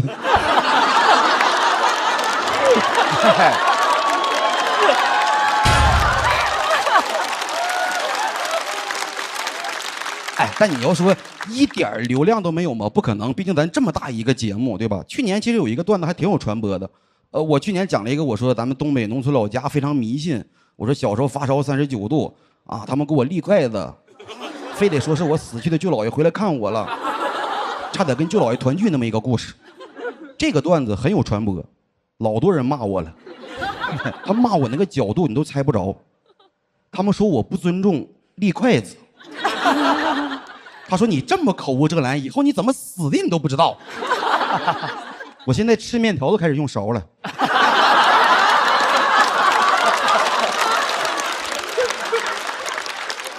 我说实话啊，最开始我没有看明白谁在骂我，我给那个节目组的公关团队打个电话，我说完了，我说我好像得罪筷子兄弟的粉丝了。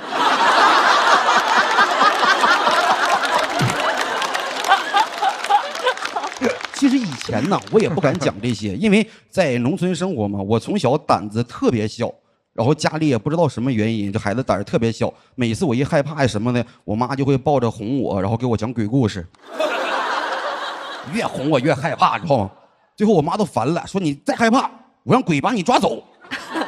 就当时我很震惊，我震惊的不是说有没有鬼这个事儿，我震惊的是他们为啥听我妈的话。我都怀疑，我说是不是我妈养了一批鬼？我说他们要真这么听话，你能不能让他们晚上去地里把草薅一薅？你管我干什么呀？到现在我长大了，开始不怕那些了。但是我现在我妈年纪也大了嘛，她的知识面开始变得更广了。你看啊，现在我专场正在巡演，然后就是因为咱不火嘛，票房压力特别大。我们到各个城市住酒店，我经常住那种就是没有窗户的房间，因为它便宜。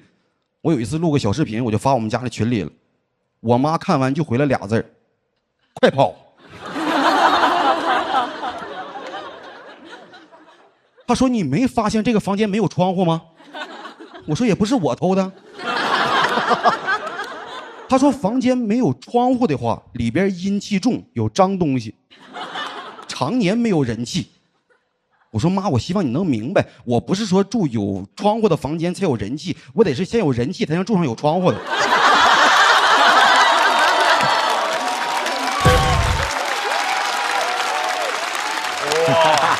这有些讽刺啊！而且听完我妈的话，我就感觉这鬼混的也是一般呐。我说你都当鬼了，你不能对自己好一点吗？你跟我们穷鬼抢什么房钱？那套房是不喜欢吗？那套房啊，我觉得啊，这些鬼应该是害怕，他们害怕去到套房，然后遇见那些有钱人，然后让他推磨。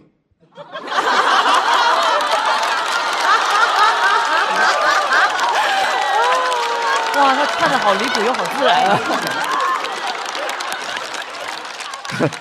哎，还有一个更严重的，我不知道有没有人听说过啊？我妈告诉我，她说如果你住酒店，你遇见的是走廊尽头最后一间房，她说打死你都不要住，很危险。我说能比打死还危险是吗？我说那得是什么危险？她说这样的房间通常有整个酒店最吓人的东西在里边。我说什么东西？她说嘿，你看不见它，但他能看见你。我说摄像头。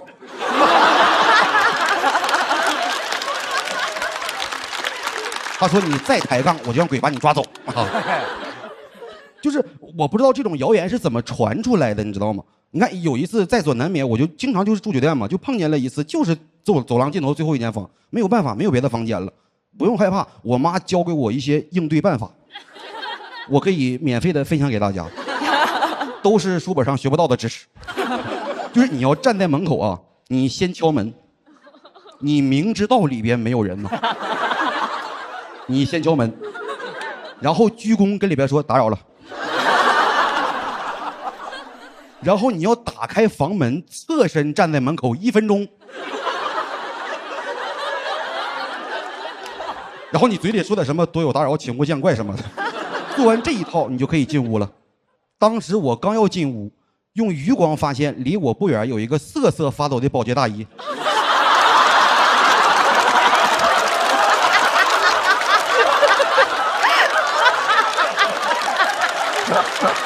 太搞笑了。我觉得呀，这大姨回家得跟孩子说，以后走廊尽头最后一间房打死你都不要住。这谣言就是这么传出来的，你知道吗？就是哎呀，怎么说？我感觉在我妈的世界里面，这些东西就很多呀。你听这些描述，你感觉这个酒店一到晚上得老热闹了。那是酒店呢，还是酒吧呀？而且大家为什么很多人会相信，你知道吗？是因为酒店也会做一点神神叨叨的事情跟你呼应。有人发现吗？有的酒店他嫌不吉利，这个酒店没有4楼，有的没有3楼，没有13，没有14，没有18。我说不行，你就盖一排平房。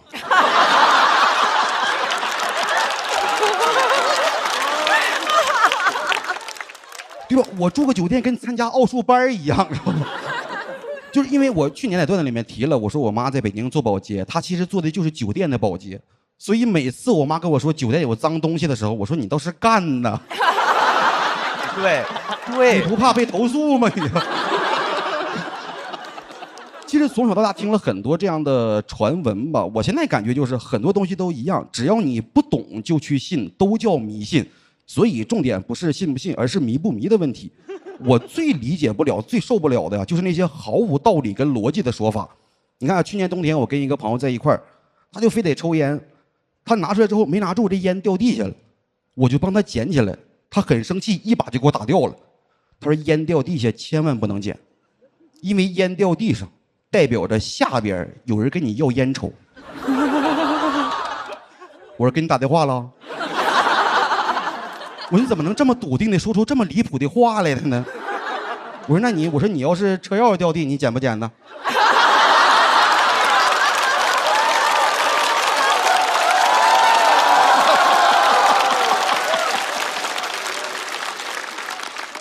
对吧？你不怕下边有人跟你要车开呀？他说你别抬杠，我说的都是真的，就怎么劝都不听，非得相信自己那些迷信说法。直到有一天，我那朋友摔了一跤，我说你别起来。有人招聘啊！讲到这里，谢谢大家。Seven 的牛马兄弟，侯志远，加油！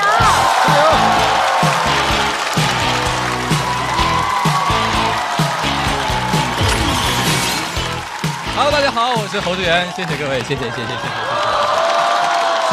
谢谢大家。第2年来了，去年讲了一堆社畜的段子，但其实我是一个有点理想主义的人，啊，我是喜欢做那种有创造性的工作，所以我大学选了设计专业。那上学的时候，我想设计汽车、机器人，甚至是宇宙飞船，啊，简单来说就是想当马斯克。但等我毕业真的做了设计，才发现设计界的马斯克指的是马上就好，斯密马赛，稍等片刻。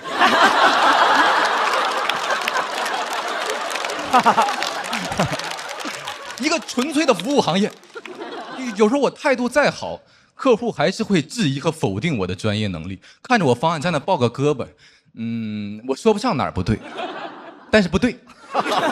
我那一刻特别羡慕我学医的那些同学们，我起码人家那个客户尊重专业。不会有人做一半手术突然说大夫，刚才那一刀不是我想要的感觉。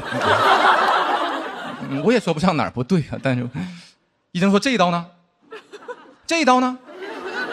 怎么不说话了？没感觉了？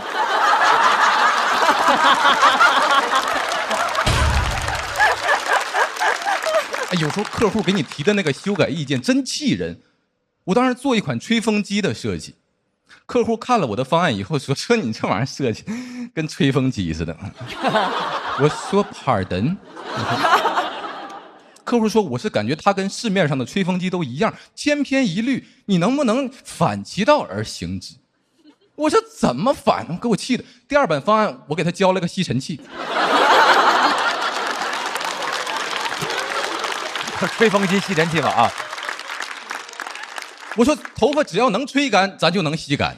哎，对，那实在不行，我还有抽油烟机。嗨，客户给我一顿臭骂，最后我们设计组长亲自出了一版方案。客户看了以后又说你也不能纯抄某森呐，给我们组长委屈坏了，说没有啊，我抄的是某米。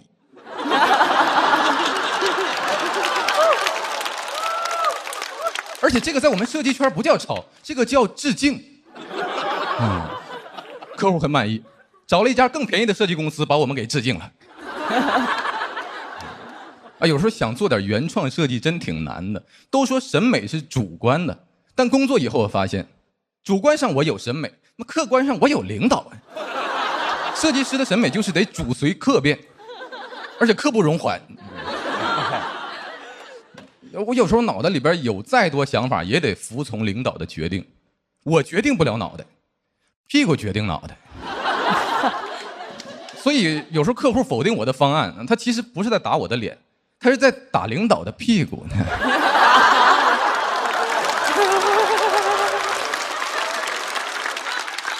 但我也发现，就是如果你都迎合领导，都跟着领导的审美走，设计出来的产品就会很奇怪。大家有没有听过一款产品叫玫瑰花空调啊？很厉害的产品，那是一个立式空调啊。它的外观你可以想象是一条白色的深海大鱿鱼爬到你家客厅里边，然后站起来了。你一按开机，它的头顶会升起一朵粉色的玫瑰，然后发出粉色的光，1万多一台。哇，我分析了一下，其实这个设计很高级，它已经超出了视觉的边界。怎么讲呢？黑灯都能摸出来，怕丑哦。因为他看着辣眼睛，他摸着还硌手的。我第一次看到这个产品，我是真崩溃了，朋友们。我说这设计师是不是不懂设计啊？但是根据我的经验，就是能进这种大公司做设计师的，他肯定都是得过各种设计大奖，通过重重面试被录取，然后设计出玫瑰花空调。网友吐槽，但是老板非常喜欢，把他提拔成设计总监。我说这个人啊，折磨完同事，折磨消费者，最后自己升了。我这真是谁的意见都不管，他不懂设计，懂老板。当然还有一种可能性，有可能这位设计师最开始设计的也是一款简约现代的空调，但是反复改稿把他给逼疯了。改到半夜马上要下班，老板亲自来了，指着他的方案说：“你要让它高端大气，加上玫瑰，加上灯带，这里你得改造型啊。”他说：“好，那我要让它比你看到过的、听到过的所有花里胡哨加在一起还要顶啊！”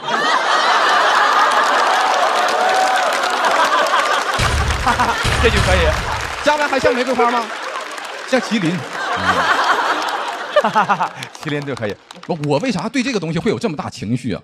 因为我前2年老家房子装修，我妈一眼相中玫瑰花空调，我用我毕生所学跟她争论，结果就是粉色玫瑰进我家，空调比我懂我妈。我说我能接受审美多元，但他也不能1万多元。我感觉还是没学明白设计，所以我又去读研，接着学设计。我本科和研究生学了7年设计，终于迎来了 AI 设计。我说你不能追着我杀吧？前辈们跟我说 AI 时代设计已死，说 AI 可以学习一个设计师过往全部的作品，然后替代他做设计，但他替代不了我，因为我没有作品。我那些东西是称不上是作品。所以其实考虑到现在设计行业的环境啊，我觉得 AI 不是来替代设计师，是来解放设计师的。我们这批人起码率先实现了这个择业自由。现在我们这批人除了设计以外，想找什么工作就找什么工作。我跟我的同行们现在分布在这个网约车、保险以及脱口秀等行业。当然了啊，我们也只是暂避锋芒，可能过2年 AI 设计不行了，我们还会杀回去。因为我是相信人类的设计文明不会熄灭，起码我家的空调会一直发出粉色的光。虽然这不是我想要的感觉。讲完了，谢谢各位，谢谢。一位新人，掌声欢迎丹妮。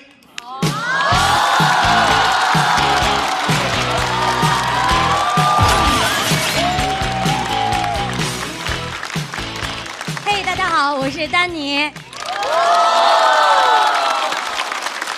我是一个音乐剧演员。我干这行已经12年了，经常要跟那种非常帅气的男演员演母子，因为我的声音特别沙哑啊，就适合演成熟女性，演妈妈演得好。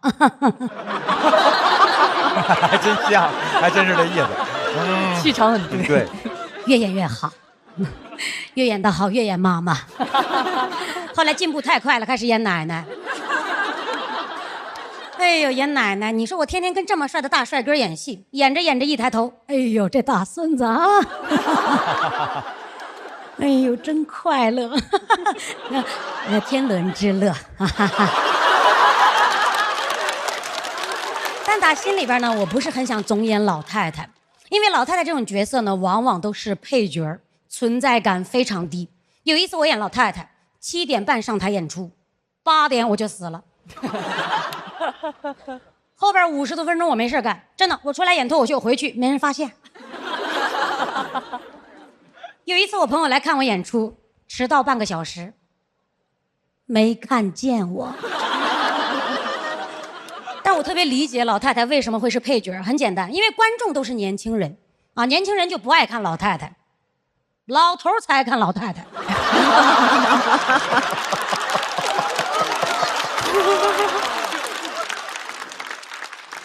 但是老头不看音乐剧呀、老头那个点儿都睡着了，真不想演配角。但是朋友知道了会安慰我：“哎呦，丹尼，你这么年轻，你就能演老太太。等你老了，你还能演老太太。你说这碗饭谁能抢得过你？”我说：“谁想抢这碗饭？”我知道他是好意啊，他意思就是说你年纪轻轻就能演老人，厉害。但你仔细想想，年纪轻轻这个词儿后边都接什么？年纪轻轻月入100万，年纪轻轻大学教授，我年纪轻轻就能老。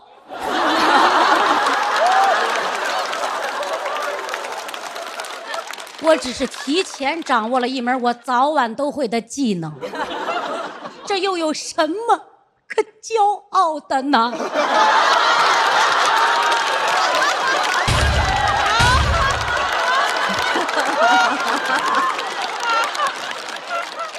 我知道在他们的眼里，我能总演老太太，这就是铁饭碗了。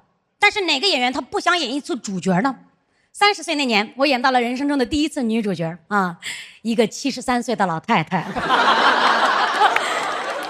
哎呦，这人物你说跟我差40多岁，我怎么拿捏？太难了。我只能说我尽力吧，我观察人物，我模仿人物。所以那段时间，我每天我都逛公园啊，我跟踪老太太。然后我偷拍老太太，短视频给我推送老太太，我天天我就泡在老太太里，真的我生活被影响，我讲话方式都改变了。以前我打招呼走啊，后来我打招呼走啊，孩子。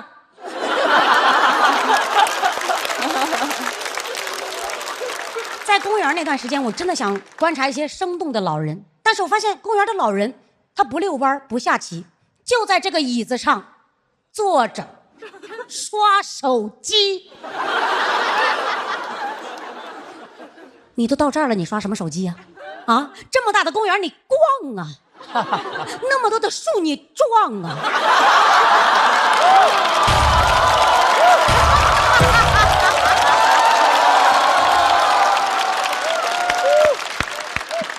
你刷手机，你这都什么时候了，你还刷手机？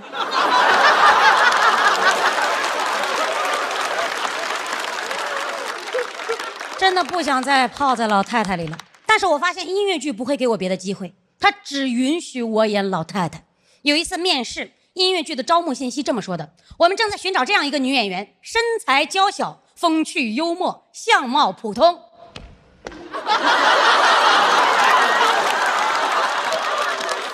我完全符合标准，我直接面试了。哎呦，面试那天人山人海，很多演员，而且很多女演员都是超级大美女。我当时看到这些女演员的时候，心里我都在想，她长成这样，怎么跟我打？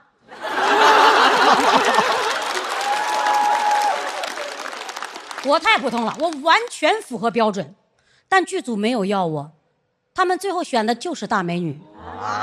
我不理解了，你让一个大美女去演普女，那真正的普女演什么呢？老太太。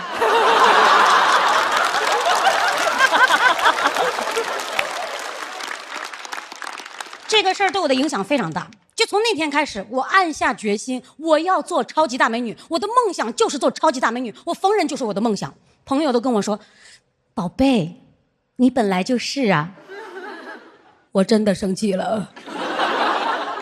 如果我真的是个超级大美女，你第一次见到我就应该惊叹我是大美女，而不是当我提及我的梦想。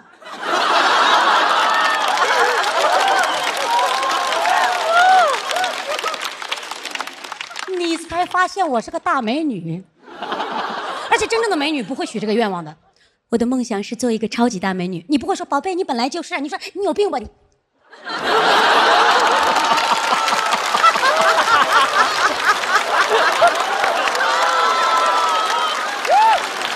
太好了这个。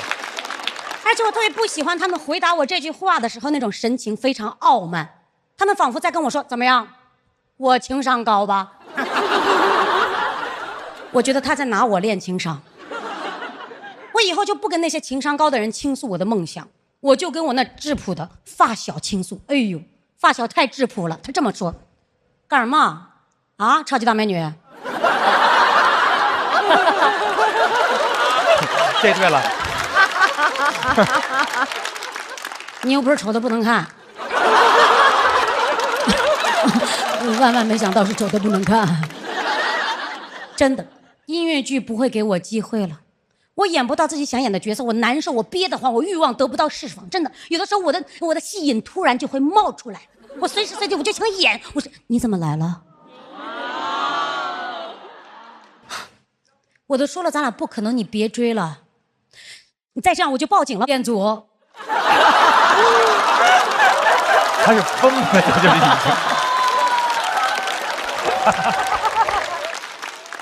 怎么了？你是明星，我就一定要喜欢你吗？我不喜欢你，我不喜欢你。I don't like you。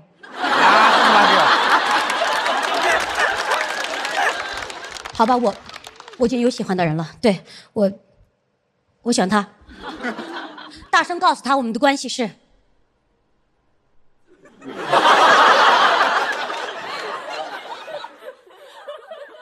我就是喜欢聋哑人。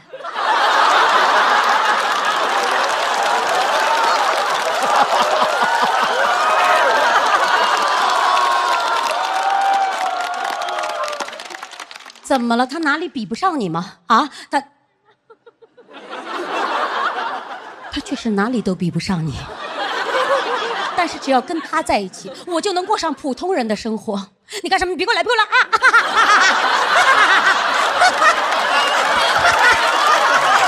！Let it go, let it go, can't hold you back any。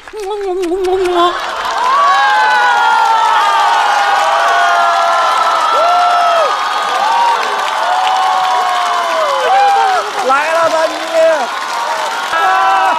带你，给自己演爽了，怎么还？哎，还是得在这儿演。行，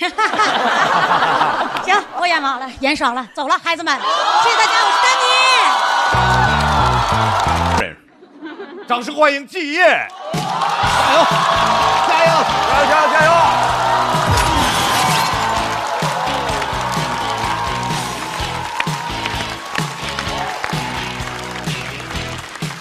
大家好，我是季业，特别开心。我其实今年想跟大家聊聊我自己的性格，有点想挖掘自己了。有人挖掘过自己吗？我以为会很难的，但我低估了自己的浅薄呀。我太好挖了。我说到底怎么挖掘自己？一挖到底了。说实话，其实不用我挖，观众都看出来了。上了2年节目，得到统一的评价就是浮夸，只会大喊大叫，说如听季业，耳赞聋啊。观众眼睛太毒了，说实话，录节目就是我最浮夸的时候，一有镜头我就控制不住自己。你知道有的选手淘汰了，我直接就能起情绪，我说为什么呀？到底懂不懂喜剧啊？有人晋级了，我也会大力的鼓掌，我说他值得。他的票也太高了，他终于被看见了，他终于被看见了，他终于被看见了。这是在照顾不同的机位。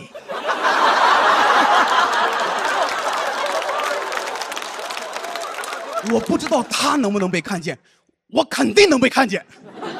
但说实话，我还是很感谢节目组的，没有恶意的剪辑我。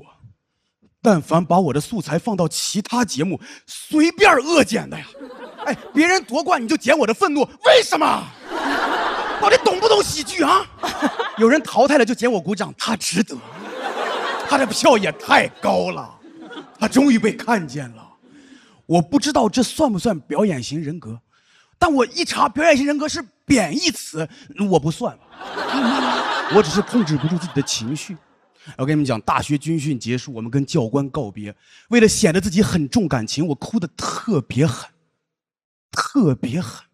最后我是被班长和团支书架着扶回宿舍的。别人以为我们教官牺牲了，但那天都不是我的大哭，我的大哭是在高一，学校搞感恩教育，让我们感恩父母。那次我是动真情了，我哭得都抽抽。甚至我爸妈都没有来，同学关心我啊，你是孤儿啊。我从小就是这样一个性格，因为小时候很容易被忽略，上课提问老师从来没有点过我的名字，直到3年级的一次公开课。有人上过公开课吗？就是一堆老师参观一个老师上课，那次老师不小心点到我了，我直接我说表达了诗人的思乡之情。我平时是可以正常讲话的，那天不知道怎么就入戏了，老师也跟着我飙戏说姐真棒。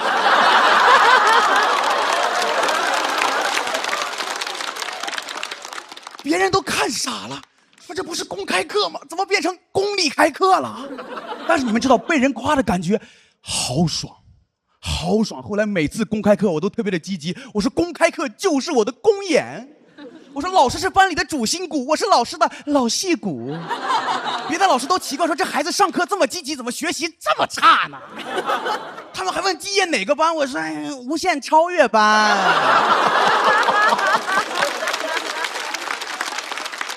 成年之后我也是，朋友们，成年之后我就把浮夸的天赋带到了职场，我用浮夸舔老板，我酒后夸老板，我因为喝多了夸人显真诚。当时有次团建，我直接就，张总，您就是最牛的，我就是最油的。我知道你们听起来难受，是不是？听起来这个故事跟浮夸没什么关系，是不是？但其实说实话，我没喝酒，我滴酒未沾。我当时演的上头了，我直接骂他的死对头，我说那个刘志刚凭什么跟您竞争啊？刘志刚就是个垃圾。旁边同事吓坏了，说这是喝了多少啊？1瓶椰汁。后来张总真的就记住我了，半年之后他就被裁了，我就被调到了刘志刚的部门，这也是我登上舞台的原因。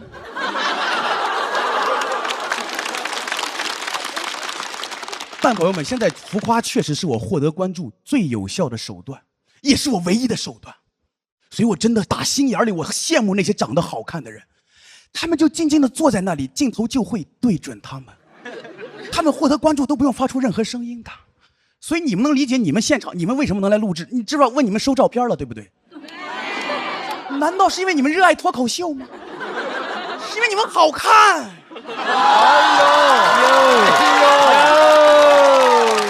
给一个吧。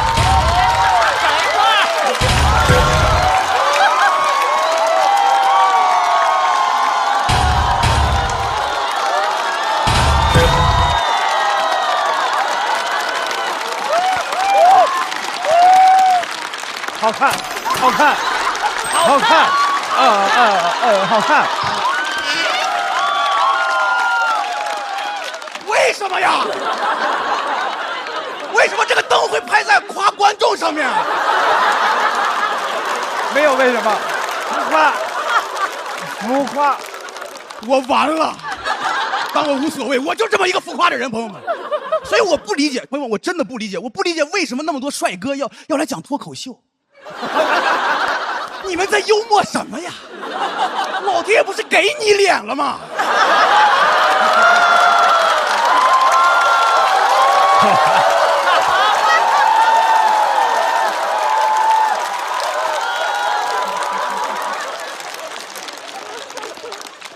说谁心里清楚。所以我要镜头的话，只能靠抢镜。我真的很想去歌手2026当观众，因为那里有500个跟我一样的人，我觉得没人能演得过我的。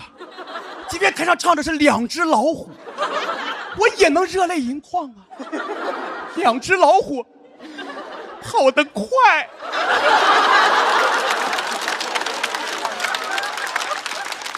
一只没有耳朵，一只没有尾巴，怎么会这么奇怪？能听出来，朋友们，我只能当那种浮夸的农人，我淡不了，我怕我一旦观众说你装什么呀，所以每次我演出使的劲儿都特别大。你们也能感受出来啊，因为我是觉得我必须浮夸。你像帅哥不理人，别人会说他生性不爱笑。我要不理人，基业你天生没礼貌。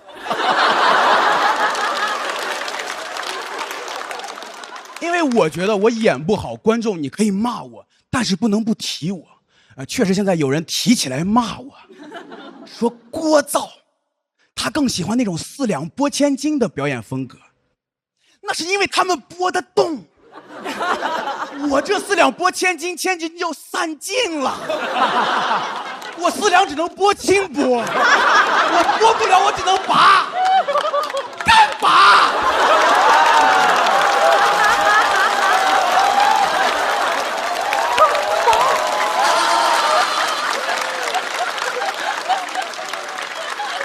没有办法。而且你知道，我不光在舞台上，我生活里有时候为了交朋友也很愿意夸别人，但是有时候夸多了就没人信。他们背后说季业这个人假，我说我是真心的，他们说真的假，很委屈。我说只是我们情绪价值的汇率不同，你们懂这个意思吗？就是我说太棒了，其实就是 OK。但我现在没有那么困扰，因为有的朋友熟了之后，他们会自己兑换汇率，说新来的老板人品非常差，有多差？哎，季业说还行。但我知道这个性格肯定是有人不太喜欢，因为咱们都讨厌那种哗众取宠的人。但我真的觉得没有必要为自己的浮夸感到羞耻。有人喜欢安静，会不会就有人喜欢浮夸？主要我现在很享受 ，enjoying。我现在甚至很能共情癞蛤蟆。我说他呱呱呱呱呱呱的叫，他可能不是想吃天鹅肉的，会不会就是爱叫呢？但我也没有想要当主角的意思，我今年来就是想做好一片绿叶。我不奢求得到所有人的关注，我只希望路人在欣赏花的同时，心里能嘀咕一句说：“哦，这片叶子长得还行哎，我要记住这片绿叶，我要记叶。”但如果朋友们，如果播出之后还是有人讨厌我，那我只能跟你们说：有人骂我就会讲当心冇有嚟。杨秋乃與孟靜與邊達把手理財，你當我係浮誇吧？哦，浮夸那首歌。哦，对，夸张激昂我害怕。我知道上面那一段懂粤语的和不懂粤语的应该都不知道我在说什么。但我今年我的目标只有一个，我要做大娱乐家。谢谢大家，我是健。有请小五。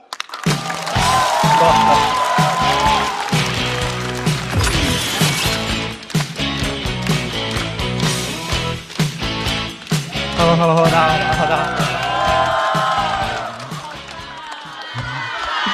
谢谢，我操，也没人搭理我。谢谢。然后我是新人演员嘛，我其实很害怕这个舞台，因为它太大了啊，我根本感觉很失控感很强，我感觉我声音都在发抖，因为我第一次给坑里面的观众讲脱口秀。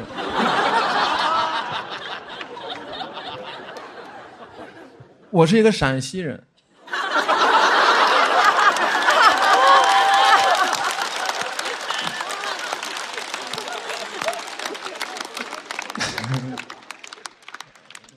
现在不是很紧张了。我在生活里呢是一个比较喜欢精打细算的一个人，我特别喜欢打那种便宜味道又大的臭车。之前打过一个车啊，5公里7块。哦，你听这个价格，你都能闻到那个味道。臭是臭，但真的香。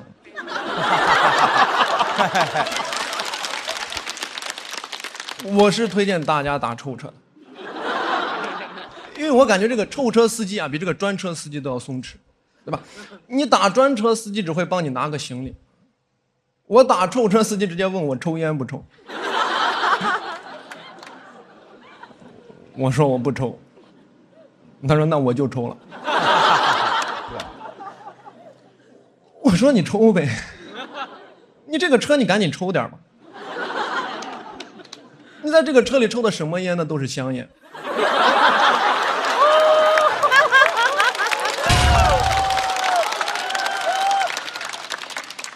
而且，等一下，我想一下词哈。其实我的需求很简单，能到就行，对吧？你只要够便宜，我可以自己把头伸出去呼吸的。我不喜欢那些过度的服务，比如说我就很讨厌专车的这种微笑服务，很多中年大哥就不会微笑服务。那有些大哥走到我面前，行李箱拿起来放到后备箱才想起来要笑。你们知道那一帧有多恐怖吗？让他走过来，箱子拿起来看着我，而且平白无故价格就高出1、2倍，对吧？你感觉他笑一下就5块，那有这个价格，我坐臭车都到了。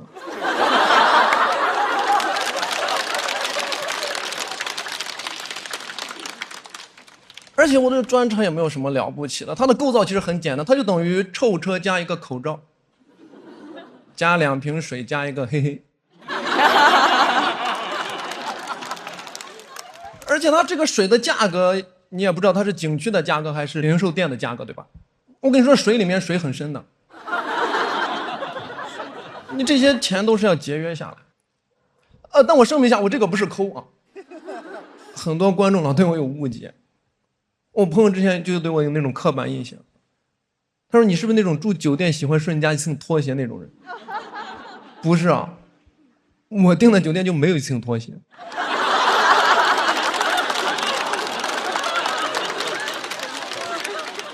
而且我也很讨厌顺这个字眼，你知道吗？什么叫顺？那在我的那个房费里面包着，对吧？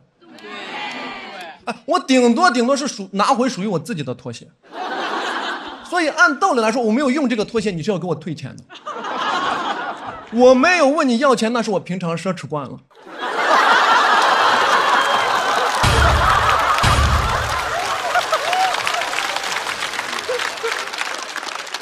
很多人经常污名化我们这些会过日子的人。我这个不是小抠啊，我这个是轻奢。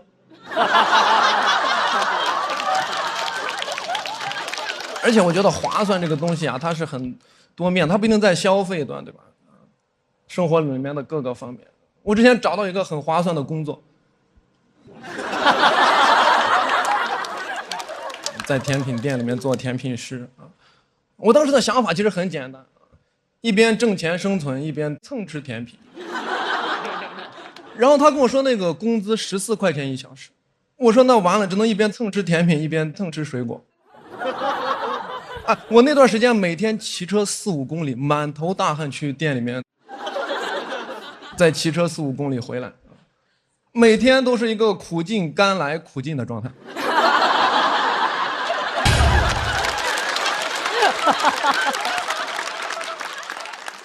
你拍快点吧，有点吓人，你知道吗？这个东西。而且，等一下，我想一想。苦尽甘来苦尽的状态啊，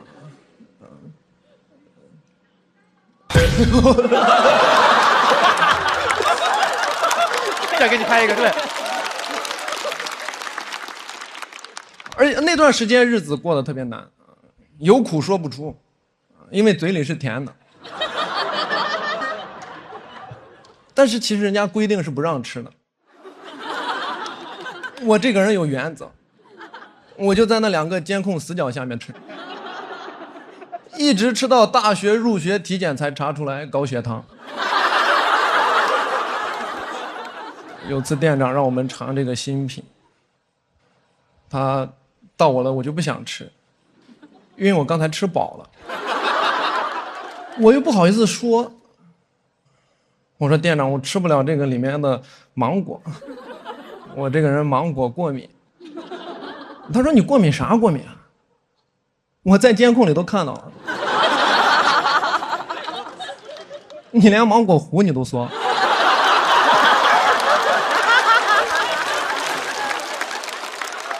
我很生气，因为我能接受你讽刺我，我接受不了你分析我。要么他还说，哎，我发现你这个人啊，除了不吃榴莲啊，你是什么都吃啊。哎，我就是那个时候才意识到。吃榴莲的位置才是真正的监控死角。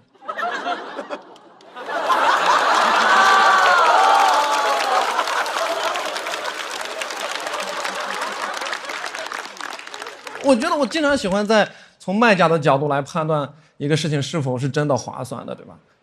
比如说我按摩的时候，我就会让这个技师阿姨给我把这个力气用大一点。你们能 get 到吗？就是什么意思？我没省钱，你也别省劲儿啊。但其实这样也不完全好，因为你会对别人的工作就造成影响。那个阿姨就看着我，她就很奇怪，她说：“怎么回事，小伙子？”一直喊疼，一直说没事儿。而且我也喜欢买花，那我买花的时候就很讨厌买那种鲜插花，因为你再好看的花，你买回来7、8天它就凋了，对吧？你能赏的日子也就3、4天。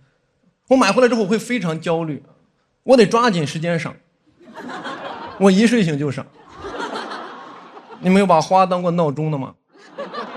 我为了划算，我买了一束棉花。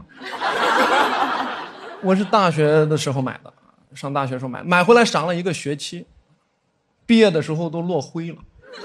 哎，就这个花，我觉得物尽其用了，对吧？我朋友说，按照你这个没有，你毕业了应该把那个棉花摘下来，冲到你那个棉裤里面。说棉裤穿散了继续赏棉花，我不认为，这个叫抠。他还挑上了啊！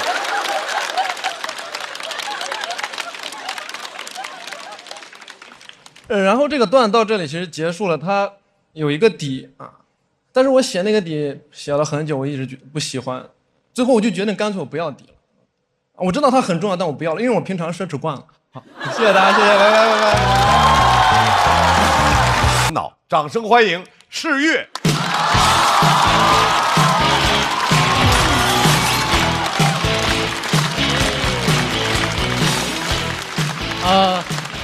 好，朋友们大家好，我叫世玉，跟大家聊一点我的穿搭的小困扰啊，因为我有点身体缺陷，后面观众可能看不到，我有点大小脚啊，当然前面也看不到，我穿着鞋呢，你们也不用伸着脖子看啊，没有霸王龙那么明显。我不是说后面2只脚巨无霸，前面就2根薯条，就差了半个码。鞋合不合适，只有右脚知道。网上说你可以把你宽松的鞋多垫几个鞋垫儿，大小脚解决了，改长短腿了。我就不理解为什么一个人会长得这么不均匀？难道是因为我喜欢侧躺，导致我右边的生长激素呀有顶端优势？好，谢谢谢谢。是不是还紧张？紧张，他嘴唇都哆嗦。紧张，嘴都哆。其实大家肯定都听过一个著名的大小脚的故事，灰姑娘。你看你们有人没看懂灰姑娘，这是暗线。正常人谁会跑步只跑掉1只鞋呢？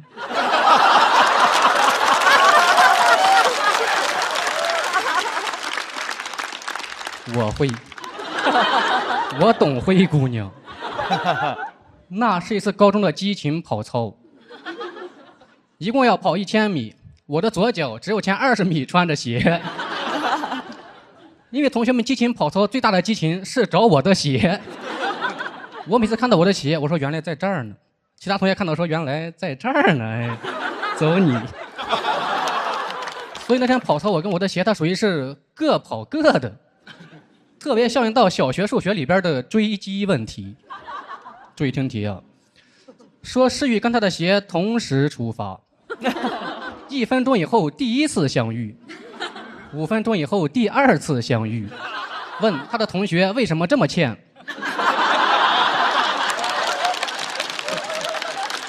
我怀疑他们都不识数，数是鞋的英文啊。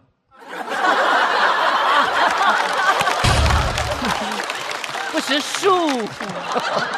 我很严谨，我用的是单数形式。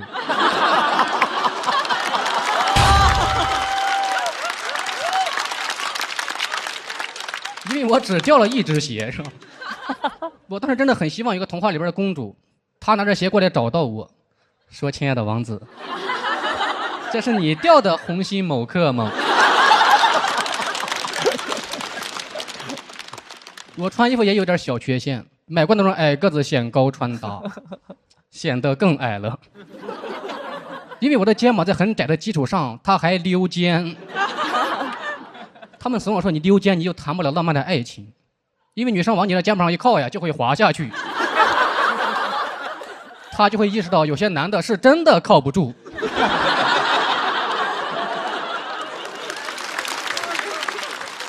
我之前拍演出的宣传照，造型师说溜肩没事我给你爆改，改到你妈都认不出来。一开始给我搭了一个棕黄色的大衣，溜肩穿上之后，大衣都变长了，往那儿一站，像一个削尖的2B 铅笔。受不了，真的。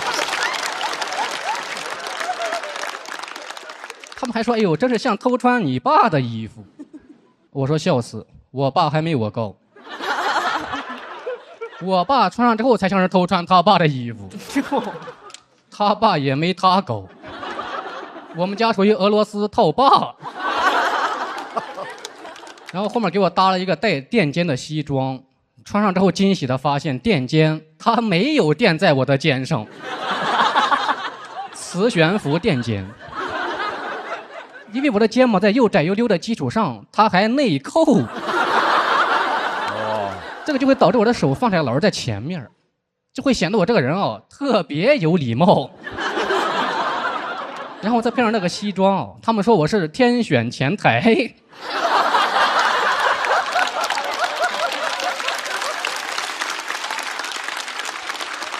最后给我搭了一个衬衫，他们也没有专业的肩垫，给我塞了2个浴球，跟俩驼峰一样。而且浴球这玩意儿，大家洗过澡的都知道，你不加沐浴露它也滑，尤其是放在我的溜肩上。摄影师说你动作能不能自然一点？我非常自然地摆出了礼貌的前台姿势，肩膀一内扣，2个浴球在前面相遇了。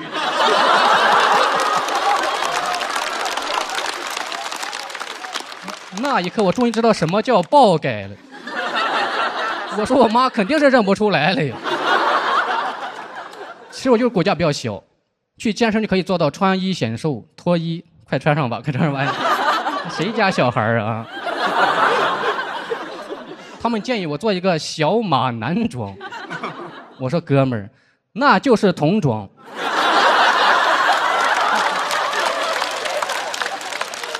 所以我就去店里边买衣服。我觉得导购会总结你的优点，他善于发现美。他说你个子高，你身材好，你好，有什么可以帮你的吗？他很有礼貌，但是他发现我没有那种显而易见的穿搭优点。他试图总结，然后他就从下往上开始打量我，目光停在我的溜肩上，没停住。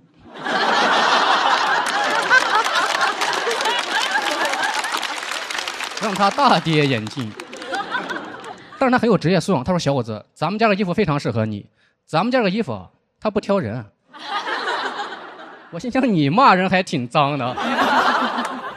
他不挑人，是我买他还是他买我呀？他有什么资格挑呀？他是怕跟了我以后我给不了他想要的洗衣液吗？但我说实话，我这个人对衣服非常好，从来没有亏待我的衣服。我的衣服跟着我混我让他们吃香的喝辣的，可以说有我一口面就有他一口汤。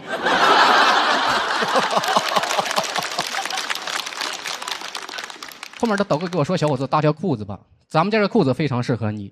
咱们家的裤子他不挑衣服呀。”我说：“你等会儿啊，不是，那咱们家东西都这么有主观能动性吗？”我本来买衣服就没买到合适的，朋友听完这个故事还会凭空想象我的穿搭困扰。他们说你这个溜肩应该穿不了吊带儿吧？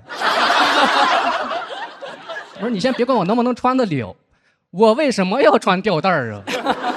我穿老头背心儿不好吗？更荒谬是有热心的观众姐妹听完之后真的给我建议，说溜肩你得穿挂脖吊带儿。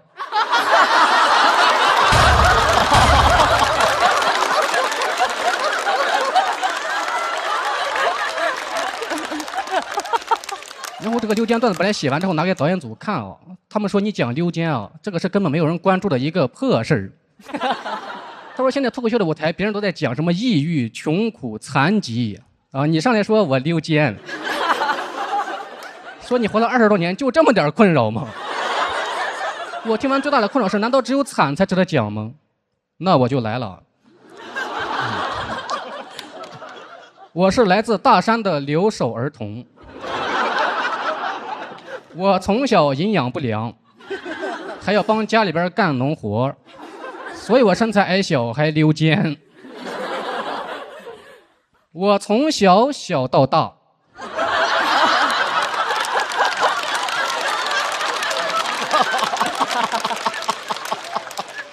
是生活的苦难压垮了我的肩膀。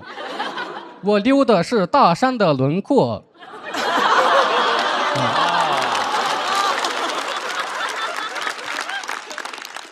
这样是不是好多了吧？因为我就是个情绪比较淡的人，我觉得我们这种微狭的人类啊，也值得被关注。比如什么溜肩、大小脚、长短腿。如果你觉得讲这些是破事没有意义，那我只能说我这个段子啊，它不挑人。好，谢谢大家，我是诗雨，谢谢大家。掌声欢迎陆恒。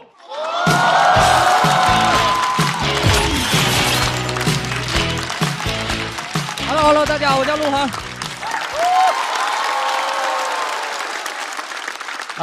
我来自广西柳州啊。对柳州有什么刻板印象吗，朋友们？我很讨厌这个刻板印象，因为别人觉得柳州人就会吃螺蛳粉，只会卖螺蛳粉，好像就没有其他工作一样。我不知道其他人在柳州是做什么的，反正我是卖螺蛳粉的。我是第一次做老板啊，没有什么工作经验，招工就写了一行字，工资3000到1万。哇！当天来了3个阿姨问我怎么才能到1万，说实话我都不知道。我说你们一定想到1万也行，可能自己要贴7000块钱。我学了5天就开业了，我对外宣传的也是非常的中肯，100年老店。祖传秘方，开业当天来了很多客人，说实话，我都不是很会煮粉，因为这5天只学了熬汤。3个阿姨可以说是一点都不会。最可怕的是我们那个还是开放式的厨房。哇，当天很多客人在这边排队看我煮粉，3个阿姨也没闲着，在这边排队看。我特别紧张，我从没想过那个粉能那么难夹。如果不是因为客人太多，我都想用手直接抓。出餐太慢了，我都听到有人在后面拍大腿。哎呦，油！哎，他油这声，你感觉他就要冲进来一样。他说了一句话最扎我的心，他说：“到底会不会煮粉了啦？”当时阿姨都害怕，就开始劝他们说：“哎呦，你们别急的。”他真不会，那他不会，你们3个就上，说的好像我们又会一样，谁都不会，干了6年多，凭什么我们会送东西？鸭脚、卤蛋、豆奶天天送，送着送着就把对面的几家都送走了。最主要是降价啊，一般柳州别人就卖8块，对吧？我刚开业我就卖6块，后来有人很过分。卖5块钱，真的太卷太过分了，我都天天去他们家吃，甚至人来我家吃，我都想你去他家吃得了，给1块钱给我就行了。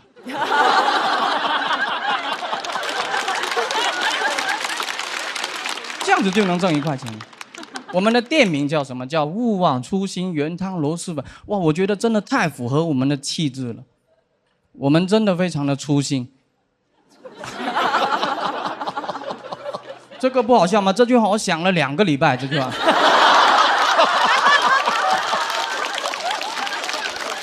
我们有多粗心呢？外卖没有配菜，直接就送过去了。配菜是螺蛳粉的灵魂。当天我不知道，我接到他的电话，他说：“老板，你们家螺蛳粉是真有特色啊。”我笑了出来，我说：“那当然了，没点东西能干那么久吗？”他问我连配菜都没有啊。我当时都懵了，我一直在道歉，我说对不起对不起，他问我对不起就完了，我说我们真不是人，您今天想公了还是私了？他说这个都能公了，报警抓你啊！我说不是公了，现在我装这个配菜送过去给你。他说算了，他不想看见我。他问我怎么私了，我说私了那就太简单了，你自己将就着吃。当时我还顺嘴说了一句，我说如果您今天觉得好吃，就帮我宣传一下吧。讲完我自己脸都红了，我心想完了，第二天肯定是个差评。我去看了，它是一个好评。他是这么说的：这家螺蛳粉虽然没有配菜，老板还要我帮他宣传。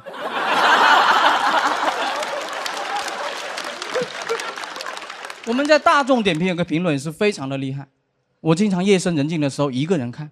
他是这么说的：家人们，在柳州螺蛳粉爆火的这个年代，只有这家粉店是不用排队的。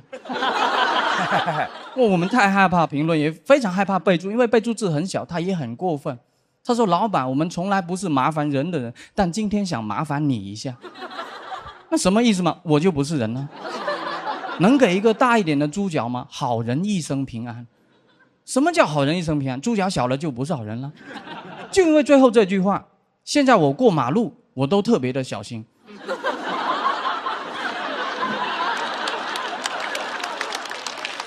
因为我们店里猪脚确实都挺小的，我真的很害怕有一天被车子撞到了，他过来跟我说：哎呦，不好意思，不小心撞了你。我说那不关你的事。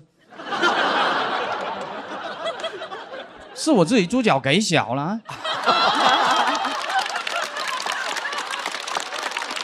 我之前还接到过一个客人的电话，他说：老板，你们家螺蛳粉是真的硬啊，这种一定是吃霸王餐了，对吧？外卖从煮好到送过去最少半个小时，没有谁家的粉能硬这么久。他跟我说就你嘴硬是吧？给我拍了个照片，粉都没有煮。因为别人备注的是生菜，他们看成了生粉。经常做错粉，做错粉怎么办？那就我吃。特别是那些不要葱的，因为葱花一旦放进去就很难拿出来，对吧？吃到我都害怕了，我就教他们，我说以后还有那种不要葱的，你夹配菜的时候在嘴里念不要葱，不要葱，不要葱就行了。OK， 第二天就照做了，不要葱，不要葱，不要葱。哎呀！哎呀是什么东西？哎呀，哎呀就是又放错了呗。他说没事，老板这一碗就麻烦你自己将就吃吧。我说上一碗别人不要辣的，我现在都还没吃完呢。可能你们不知道，我以前也是不吃辣的。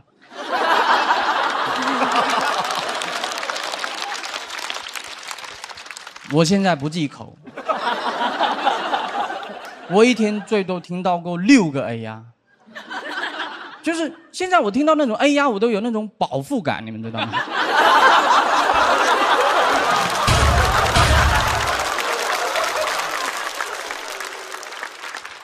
有一天他又很开心的跑过来跟我说：老板，刚才我做错了一碗不要葱了，但是你不用害怕，我已经解决了。我说你是怎么解决？他说你不用管。过了不到10分钟，我接到客人的电话，他说你们是真聪明啊，我都备注了不要葱，不要葱，吃了会死。你们放进去就算了，竟然还帮我把它埋在下面。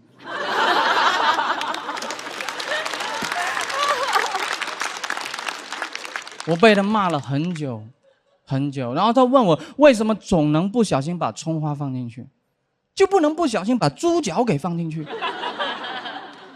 我说猪脚就算我们不小心放进去了，我们也很容易就拿出来。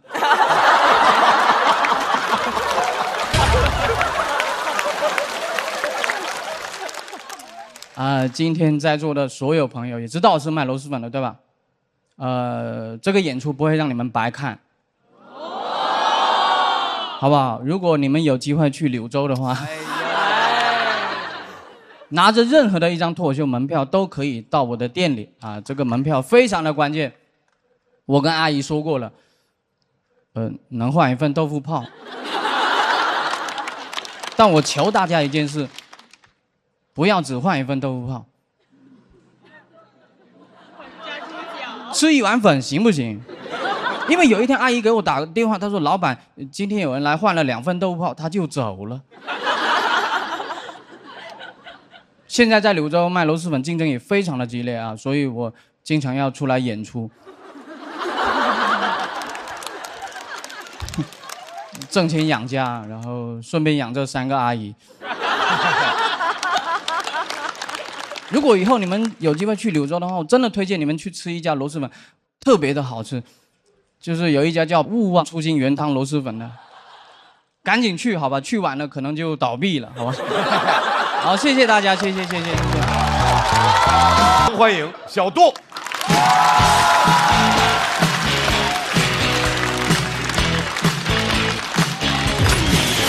嗨，朋友们，你们好吗？你们好啊！我是小杜，然后我跟大家聊天，聊我自己的事儿。我高1那年我就退学了啊，但我不是文盲那个赛道的。因为我退学之后出来开了一个手机店，比其他的同龄人先赚到钱了。我是企业家那个赛道的。先赚到钱之后，我觉得有必要在之前的同学面前装一下，但我装的方法很单一，就是请客，什么我都请，大小我都请，吃饭我请，打球我请，连坐公交车我都请。公交车一来，我拿着卡，第一个上去，我在这嘟走，嘟走，嘟走，嘟。哎，那老头回来，算，请你走吧。但也有装失败的时候。有一次在便利店排队遇到一个之前隔壁班的，我想请他，我赶紧把我那饭团放我桌上，我说一块结，结果同学把我的给结了。然后回学校之后就开始传，人还是不能退学。小杜现在已经开始要饭了。但我这2年有点装不动了，因为我个人发生一些变故，我前2年破产了。破产之后呢，我只能换一个相对便宜一点的房子，但我还是赖在上海的市中心，我就住陕西南路。你们的反应我很满意。给不太了解上海朋友说一下，陕西南路以前是法租界，所以法国人走的时候在这儿留了一层薄薄的巴黎。陕西南路是它现在的名字，以前叫陕西南路。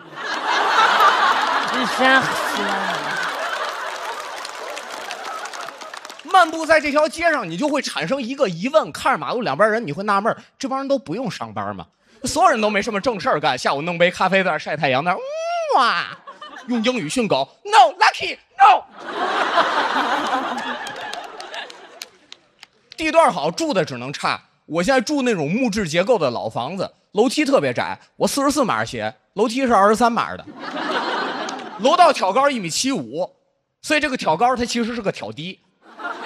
我每次上楼我就得先缩壳，低着头这样上去，这也是这样下来，不敢直起腰，不是怕磕脑袋，主要怕直起腰来之后捅破那层薄薄的巴黎。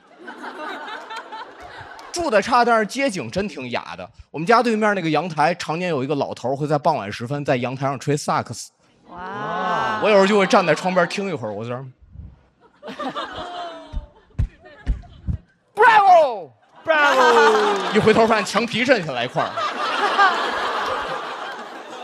虽然说这个住的条件不太好，但是陕西南路这4个字真的给了我很多情绪价值。我现在最喜欢那种半生不熟的朋友过来问我，你住哪儿啊？我就会说陕西南路，他就会发出那种没见识的声音啊，一定很贵吧？我不能回答价格，因为不贵。我只能跟他说，嗨，那个通勤方便。我也看过郊区的房子，离市中心1个小时地铁，上车20分钟，我就给中介打电话，我说喂，你好，这房我不看了，通勤不方便。他说您工作地点在哪儿？我没有工作。我想想这21站，我就觉得委屈。但比较巧妙一点，就是一般问我住哪儿的朋友，他跟我的亲密度都没有这么高，他不会主动提出上楼去坐一坐，他只需要知道陕西南路这4个字就够了，因为他知道太多对我不好。但我现在最烦就是老家来朋友，这帮人就跟商量好似的，每个人都千方百计上楼去看看。我怕他们知道我现在混得不好，我已经会主动请他们吃一些比较贵的餐馆了。之前我发小来，我请他吃了一个人均300的日料。你看，这就是上海现在病态的地方。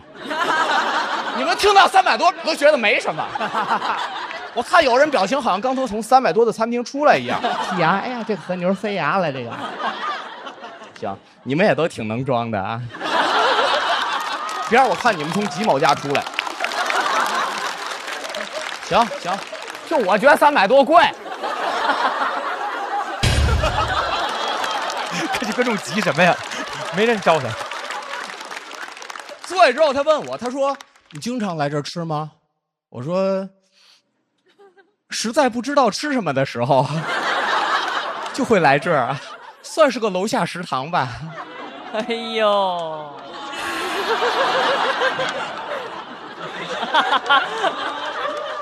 人均300的日料，我们俩足足花了300多，因为我点了煎饺、炒饭、乌冬面，点刺身了，点了1份刺身。我说刺身你多吃，我住这儿我总吃，我跟这生鱼片都熟。吃完我想赶紧让他走吧，我说行啊，你回酒店吧，我也回去了。他说别，我回也没事干，我上你那屋待会儿。我听到他这话，我脑袋嗡的一下，因为在饭馆我还能吹牛，一进屋我刚才装的那些东西全部作废，进屋我都不知道让他坐哪儿。我们家就一把椅子，上面放着微波炉，我们俩只能脱了鞋坐床边，俩男的坐那儿摆腿，还挺暧昧的。我怕他突然拿外脚背勾我。而且更要命的一点，我这个发小他是个天津人，哦，我也是天津人啊，多新鲜呢，不然怎么能是发小呢？他是个天津人，他的边界感是很差的，上海人与人之间的边界感是很强的。我来上海6年，我已经被改造好了，不然我这会儿已经在摁第一排观众的投票器了。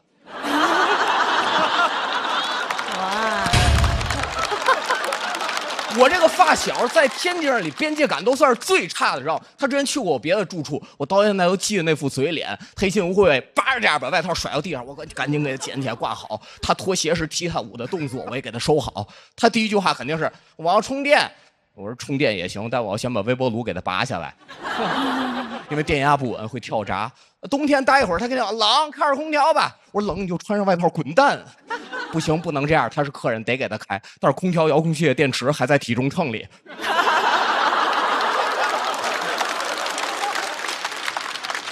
开着空调，屋里肯定要干，他肯定哎呀渴，给我倒杯水吧。我想他如果一定要上去，我主动给他拿水，然后把水递给他的时候，故意手一歪，哎呀，泼到旁边接线板上，咱俩都别活了。不能让他把这个消息传回天津去。但我又想，不行，不能今天死。这个月还有20多天，我刚交的房租。我找个理由把他糊弄过去。我跟他说：“我说今天不太方便，因为我刚才出门之前刚刚叫了保洁，对，而且这边有中古家具呀、白椅呀，要消杀，对，消杀。”他说：“没事，他忙他的，咱聊咱的。”我说：“进屋就死。”我也没骗他，因为我理解消杀就是消停点，不然杀你。我为什么一定不想让他上去？因为我觉得这顿饭吃完之后，这个接待工作就已经圆满了。我对他很好，他来上海玩，我带他 City Walk， 请他喝咖啡，请他吃人均300的日料，已经是一套非常完整的上海体验了。我把能给的最好的东西都给他了，给你好的体验你就好好享受，不该你打听的你就别打听。去迪士尼你就好好玩，你不能在合影的时候问米老鼠1个月挣多少钱。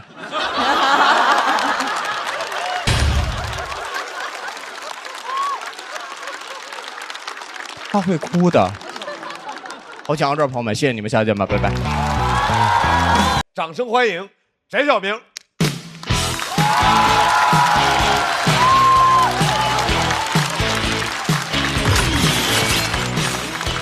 Hello， 大家晚上好，我是翟晓明，大家晚上好。特别开心给大家讲个段子，自我介绍一下吧，我叫翟晓明，是山东临沂人，现在是全职的脱口秀演员。但其实在我小的时候，我其实更想当一名歌星。小朋友们就是对自己也没什么很好的认知。我当时才2年级，我也不知道我哪来的自信，跟班里2个大胖小伙子直接组了一个组合，起了我们那个时候最爱的组合的名字，我是 Selina 呀。我小时候听的歌跟周围的男生也不太一样，我听的都是孙燕姿、张韶涵、蔡依林，他们对我的影响特别的大。我小时候想当一名歌星，我都不是想当一名男歌星，就觉得可以朝女歌星方向发展一下。我记得在我2年级的时候，我幻想我未来当歌星开万人演唱会，8岁的我写下了我未来万人演唱会的歌单。爱情36计，看我72遍，我是女生我。但是朋友们，你们知道吗？我是女生放在我们老家太恐怖了。我们那边很讲究男子气概，然后我爸爸他就是那种特别刻板印象的山东大男子主义的家长，他觉得自己的儿子必须得有男人味儿。然后有一天，他在他骄傲的儿子的抽屉里边找到了一张万人演唱会的歌单，打开一看，哟，他儿子是女生。我小时候其实很反对暴力，很讨厌暴力，但我爸爸只会用暴力解决问题。他看完那个歌单，气得直接撕碎了，走到了我的面前，跟喝多了一样，啪给了我一巴掌，说：“来，你再说一遍，来，你是什么？”朋友们，如果给我一个重新穿越回去的机会，我再给我爸一个他最想要的男人味回答，一定是我是你爹。我怎么打儿子了呀？而且我小时候看的动漫跟周围的男孩子也不一样，我不喜欢看那种男生很多的动漫。有时候课间的时候，我们会模仿自己喜欢的动漫人物打架。你是鸣人，他是佐助，我是百变小樱。哎，百变小樱跟他们打架太吃亏了，因为我施法时间太长了。鸣人一套螺旋丸都打我脸上来了，我还在那边库洛里多的魔法卡呀。真奇怪，而且我还摊上了一个爹味很重的爹。我爸真的爹味很重，他喜欢搞教育，但他学历不是很高，搞教育等同于搞我。记得在我8岁的时候，他听人说孩子要按照自己的兴趣爱好发展，走到我的面前开始装起来了。哟，儿子，给你报个兴趣班，说吧，你想学什么，老子都能给你报。我当时真的以为机会来了，我说那个爸爸，其实我长大想当一名歌星，能不能给我报一个唱歌的兴趣班？我爸一听我要当歌星，估计是想到我是女生这4个字了，表情直接变了，给我报了个别的兴趣班。但他给我报那个兴趣班也很让人费解，他给我报的是拉丁舞。他是把我按照唱跳男团的方向在打造了吗？长大之后我去问过我爸，理由也很扯淡，是因为当时山东省每年都会搞那种拉丁舞的锦标赛，但是临沂地区没有青少年参赛，我报名就是临沂第一，代表临沂出征。就出于这个理由，他真的给我报了拉丁舞。但是在山东，一个男生学拉丁舞真的还挺难的，因为基本上每个男孩子吧，家庭教育都是你必须要活得像个男人一样。我小时候因为天天跟女孩子跳舞，经常会被我们班的男生或者其他班的男生霸凌。霸凌我的理由也都挺莫名其妙的。我遇到过最莫名其妙的一个理由，是我有一个舞伴，她是一个很漂亮的女生。结果有一天，一个高年级的男的，那种小痞子、小混混，喜欢我的舞伴，看我天天跟我舞伴跳舞，拉我舞伴的手，他吃醋了，他觉得自己面子挂不住，因为我动了他女人的手。哎，人可装了，先找到我，兄弟啊，我们可以通过男人的方式来解决这个问题。我以为他要跟我斗舞。我没想到，哎，过了1个星期，他找了9个男的过来揍我了。我当时真的挺无辜的。那天刚放学，我走在校门口，9个男生直接上来把我围住了。我当时上初1，很矮很瘦，我也不会打架。9个男的这么把我一围住，说实话，我真的挺害怕的。那是我第一次比较直观的面对校园霸凌，我不知道我能干什么。那个男的仗着自己人多，一句话不说，对着我直接一拳就打上来了。然后就在他出拳的一瞬间，我真的太害怕了，也可能他们真的是把我逼急了，我给他们跳了一段拉丁舞。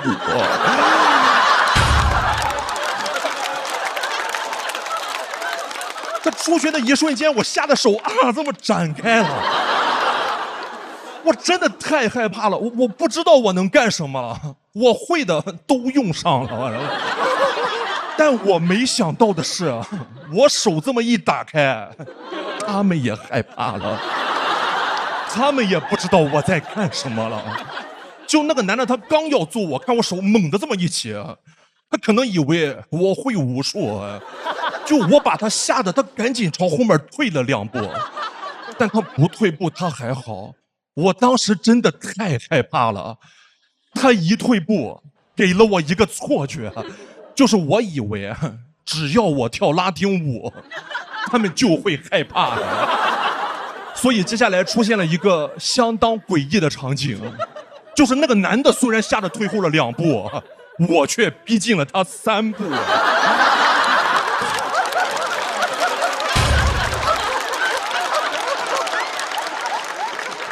哎，他打了我1个小节，我还了他3个8拍啊。然后我和他双目对视，我开始为了我的生命安全，在他的面前搔首弄姿。想哭了。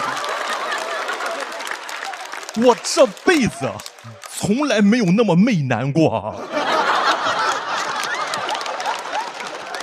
而且我在拉丁起舞的时候，那9个男的没有1个人敢上来动我。我的舞步把9个男人原地硬控60秒。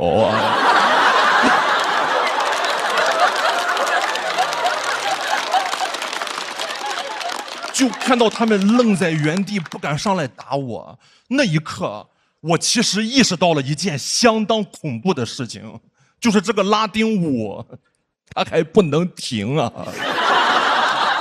然后我就越跳越投入，越跳越带劲儿，我已经不顾对面那哥们儿的死活了，我甚至直接把我的左手搭在了他的肩膀上。这托举直接托起来，就从现在开始，他是我的新舞伴了。然后我就左手以他的肩膀为支点，在9个男人中间疯狂舞动，他快吓死了。而且当时刚放学，人流量特别的大。同学们一看校门口这边9个男的围成了一个圈儿，都特别兴奋，以为放学了在里边打架的呢。好不容易挤进来一看，哟，这就是街舞啊！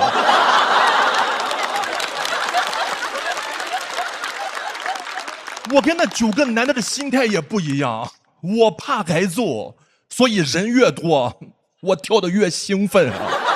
我希望被人看到。他们围成一圈要打我，我在中间疯狂起舞，那场面像在拍印度电影。我不知道我的拉丁烂不烂，但此时此刻，这就是我的拉拉烂的。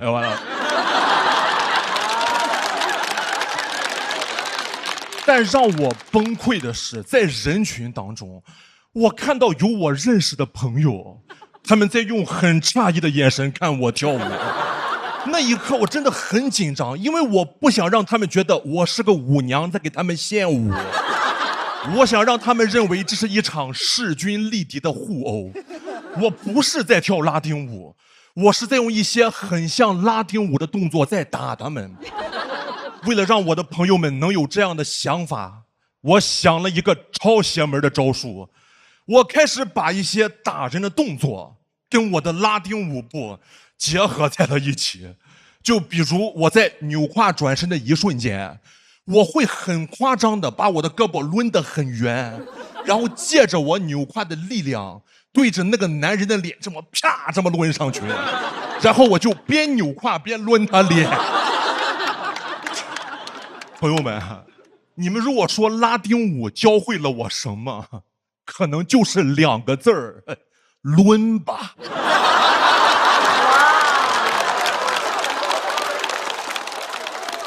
所以朋友们，面对生活当中的困难，跟我一起抡吧。但是面对校园霸凌，咱们还是先跑吧。我先跑了，再见。掌声欢迎小块。快哥，加油，快哥，加油，加油！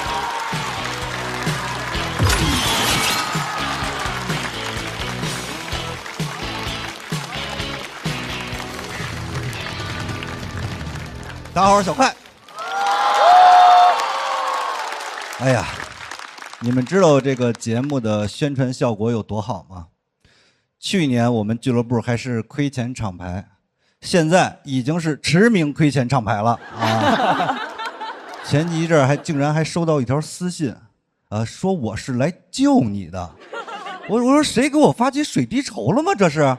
我赶紧问，您打算怎么救？扫码还是公对公？他说，你教我讲脱口秀。等我红了，你就活了。你说这是什么逻辑？授人以鱼不如授人以渔啊！关键是他为什么觉得我能教红他呢？他该不会觉得呼兰、广智、徐志胜都是我教出来的吧？我澄清一下啊，不能说完全是我教出来的，也有他们个人的努力啊。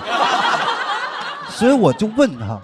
您为什么觉得自己讲脱口秀能红呢？他说，首先，我的性别讲脱口秀有优势。你们猜是什么性别？都不敢说吧？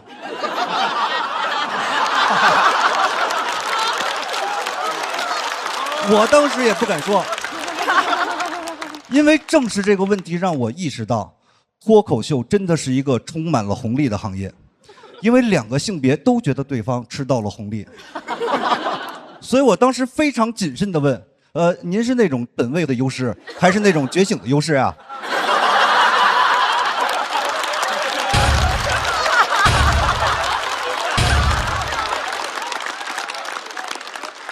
他说我是不敢说出他的性别的，因为你们也知道，现在这个舆论环境已经不允许我以身入局了啊。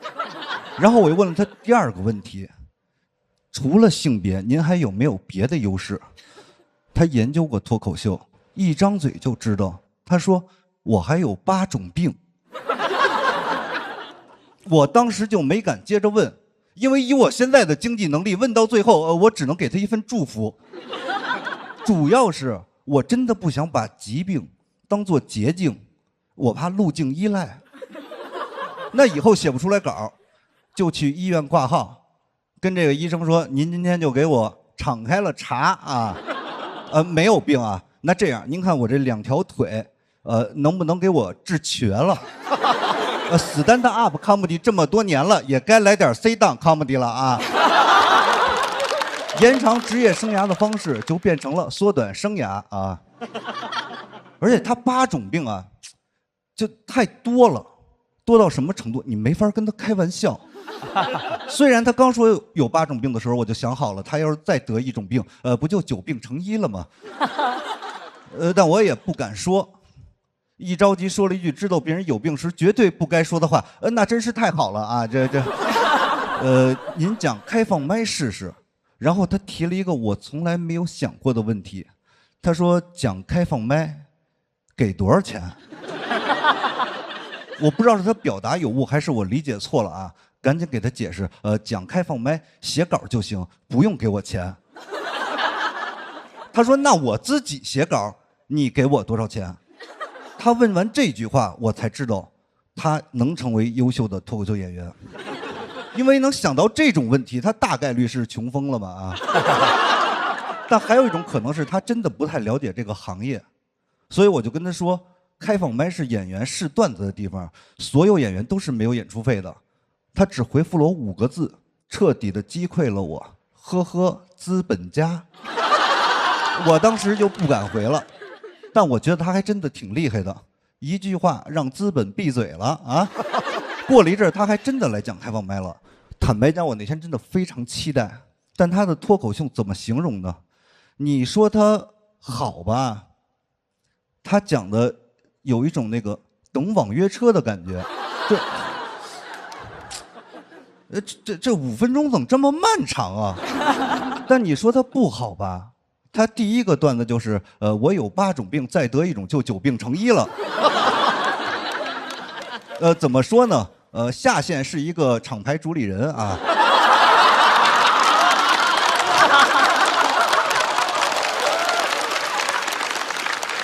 他下台以后，我还去鼓励他，我说没事儿，第一次讲凉了很正常，敢站上这个舞台你就已经非常厉害了。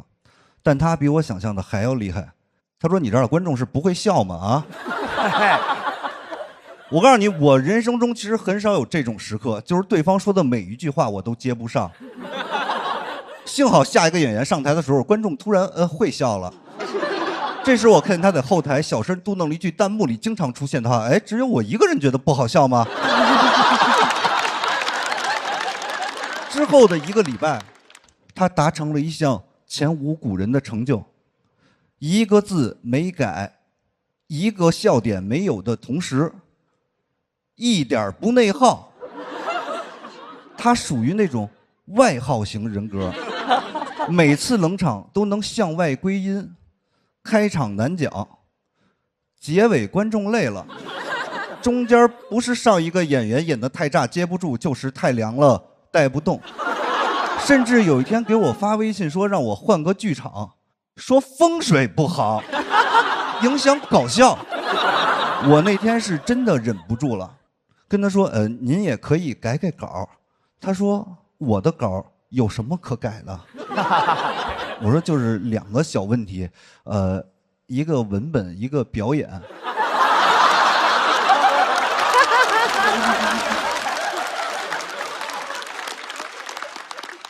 发完以后，他2分钟没回我，但是一直显示正在输入中。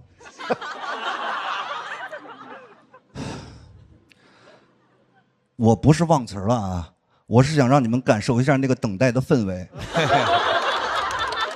终于他回了，他说：“我现在很不舒服，我觉得你在利用上位者的权威对我进行打压、否定和 PUA， 想让我继续免费给你演开放麦。”我当时真的震惊了，我说：“这外耗型人格不会也是一种病吧？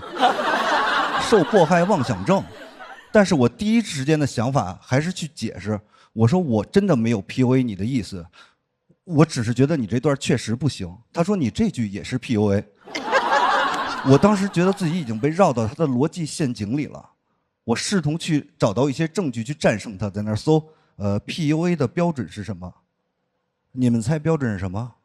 就是只要你觉得不舒服，就是 PUA 了。这也太妙了，一下给我提供了灵感。我赶紧跟他说：“我现在也觉得不舒服了，我觉得你是在用指责我 PUA 的方式 PUA 我，觉得不舒服谁不会啊？”他说：“好，那咱们就让网友评评理。”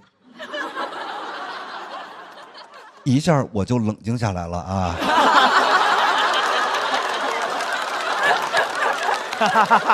是王朔，这是王朔呀。因为现在这个舆论环境，老板就是过街老鼠，中年人都有爹味儿，脱口秀演员都欠收拾，所以我的互联网画像是一个欠收拾的爹味儿过街老鼠。不用网友评，我觉得我死有余辜啊。所以我当时想明白这点以后，就变得理直气壮了很多。我跟他说：“您还真当真啊？那个不用在意我的想法，我的审美啊，垃圾。我觉得很多非常红的演员全都是垃圾，但是不影响观众喜欢他们。您以后也可能变得非常红，您说有没有这个道理？”他说：“对。”那你都觉得谁垃圾啊？我就不跟你们说那几个名字了啊，因为你们也知道现在这个舆论环境，说点真话，群众也就变成坏人了啊。那天晚上我回家以后，其实搜索了一下如何应对这些外耗型人格，搜到的结果竟然是让我向他们学习。你说这是什么逻辑？你打不过恶龙，就跟恶龙说：“您可能有所不知，我也是小龙人。”其实我非常知道外耗的人会过得很快乐，但我首先是个人，所以人不能把快乐建立到他人的痛苦之上。只有一个这个内耗的人是吧？即使今天我这一轮就被淘汰了，我也不会怪任何人，因为我比了这么多年赛，我能够面对真正的原因，就是这儿风水不好啊。就讲这吧，谢谢各位。掌声欢迎陈小静。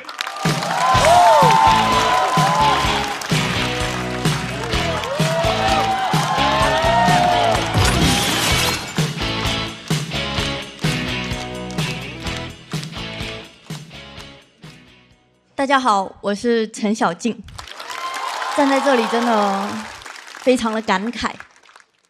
我上过第1季脱口秀大会，我是效果文化最早签约的一批艺人，也是最早一批撕破脸闹解约的。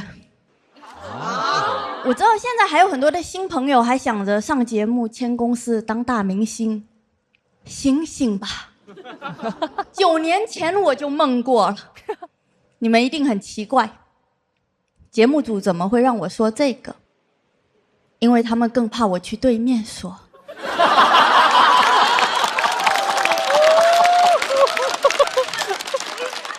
我今天管不了你们能不能共鸣了，我就是回来吐槽公司的。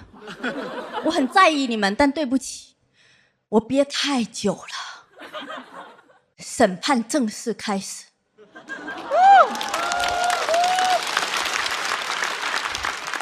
在公司那几年，真的是钱也没有，尊重也没有。我发微博吐槽公司，公司要罚我。一家搞吐槽的公司竟然不让员工吐槽，说公众人物这样发微博存在舆论风险，就10个赞。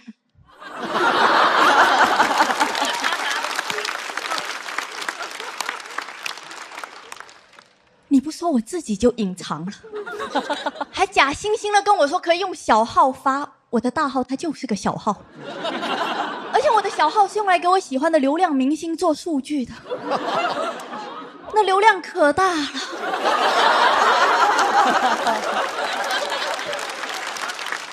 用小号发真的合适吗？啊，每天露丝我爱你，突然一个效果文化大坏蛋。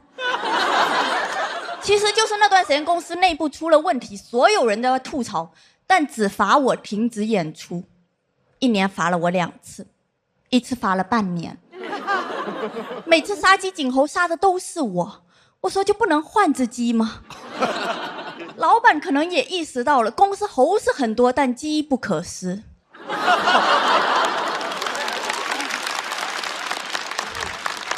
就安慰我说我是公司管理的底线，管不了我就管不了任何人了。原来我是主管，真的很委屈啊！忽然都在节目里骂公司，老板当没看见，我只是发了个微博，他就看见了，他都没关注我。那对忽然睁一只眼闭一只眼过去了，对我睁一只眼闭一只眼，瞄准我。我要解约，但主动解约要赔钱。签约的时候还以为自己是千里马，解约的时候我都忍不住问自己，这是千里马呢？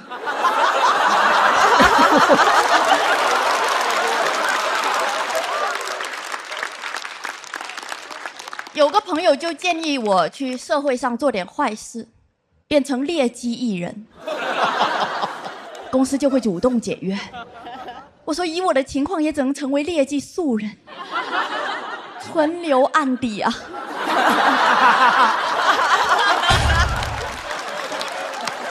我请了律师，整个过程律师就只会跟我说你有权保持沉默，但问题是我不想沉默，我想尖叫。律师问我最想要什么，他可以去谈。我说我要老板哭着跟我道歉。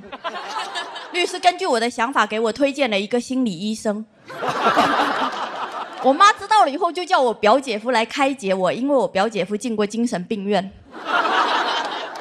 我表姐夫知道整个事情，他就说：“哎，你请什么律师，看什么心理医生啊？你就发疯啊！”我说我不会啊。他说很简单的，我教你啊，你就说心里话。大部分人呢，把心里话说出来，就像是疯了。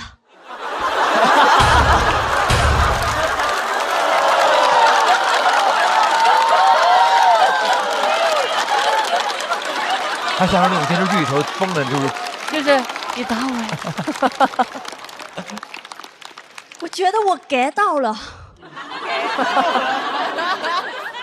那天凌晨2点钟，我给老板发语音，我不知道为什么一直以来我的心里话从来都不是脏话。我说我明天要去你办公室拉个大的。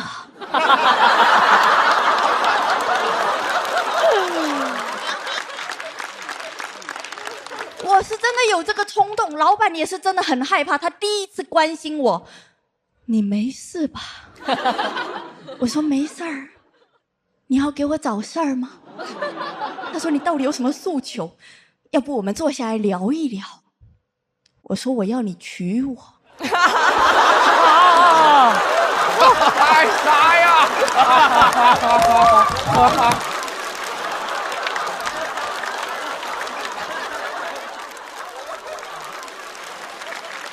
他确定我疯了，一个律师老半天搞不定的事情，3天时间解决了。我没想到法律没有给我自由，求婚给我了。我当年闹得有多疯，我今年回来上节目就有多尴尬。离开公司4年了，第1年我在想早晚倒闭，第2年我在想怎么还不倒闭，第3年我在想怎么才能体面的回来。我这种感觉就是我一怒之下想掀桌，发现掀不动，于是尴尬的把桌子抹了一下。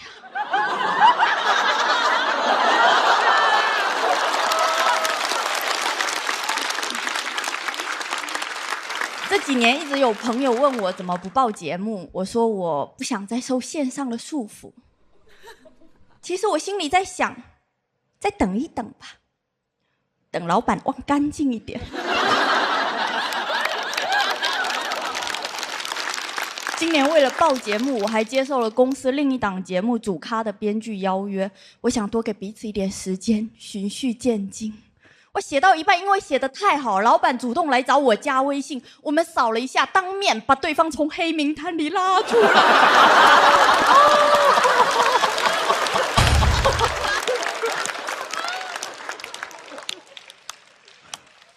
老实说，他当初答应我解约那3天，我怕他只是骗我的，我也没闲着。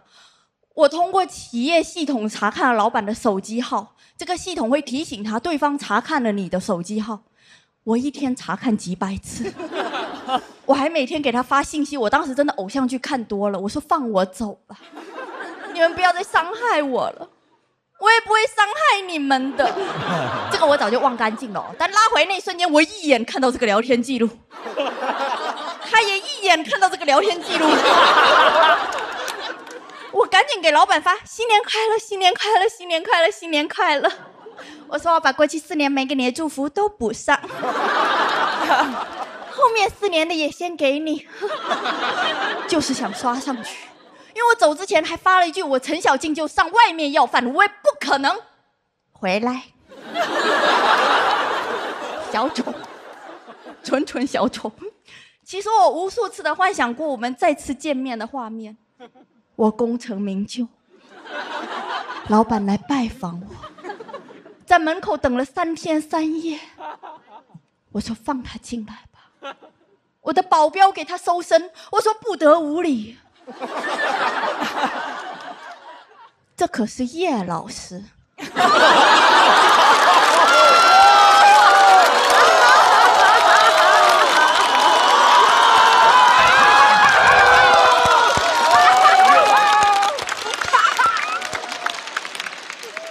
此时记忆里总是神采飞扬、运筹帷幄的叶老师，露出了我从未见过的慌张和挫败。他拉了下衣角，像是下定了某种决心，终于开口：“救救我濒临倒闭的公司吧，小静姐。”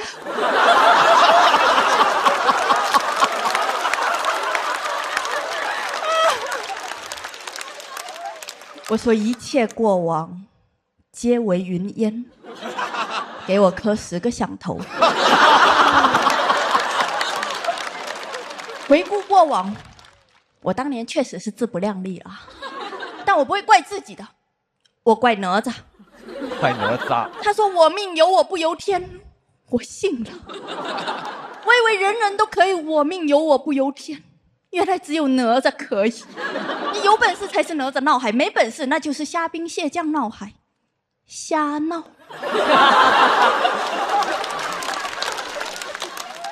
说了这么多，其实我内心从来没有后悔过离开公司。我自己开了编剧工作室，把自己养得很好。我觉得人一定要勇敢的离开会伤害自己的环境。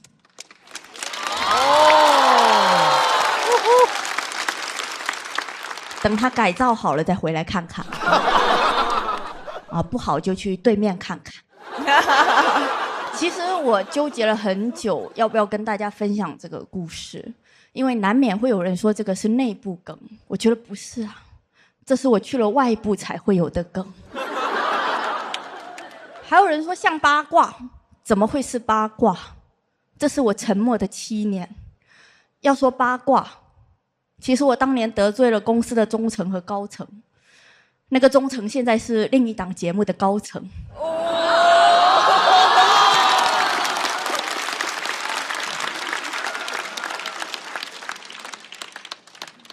人竟然可以同时走死2条路。这2档节目刚出来的时候，所有的演员都不知道该怎么选，我也不知道。怎么敌人的敌人还是我的敌人？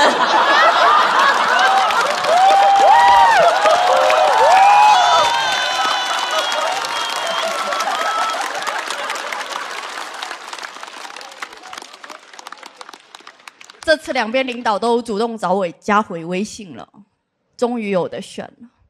但我觉得哪里出的问题，我就回哪里解决，击毙你。所以人生是不会完蛋的，哪怕是过去看起来失败的战斗里，反抗本身也拯救了我。我知道我总是自不量力，但我愿意。惊为天海，夸父逐日，西西弗斯，小径回宫。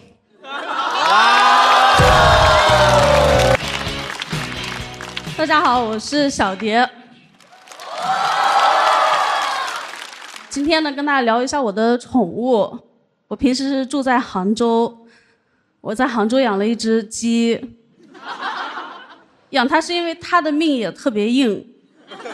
是有一次我去一个路边的农贸市场买了一筐鸡蛋，上面还贴了标签，写着有机农产品。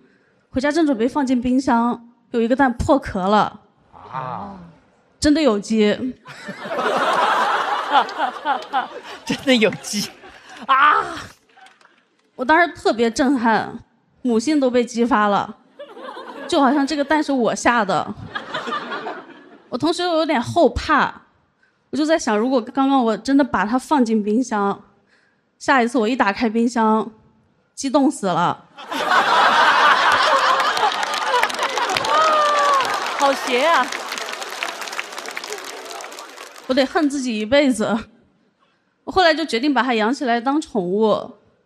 我去网上搜养鸡当宠物，第一步要做什么？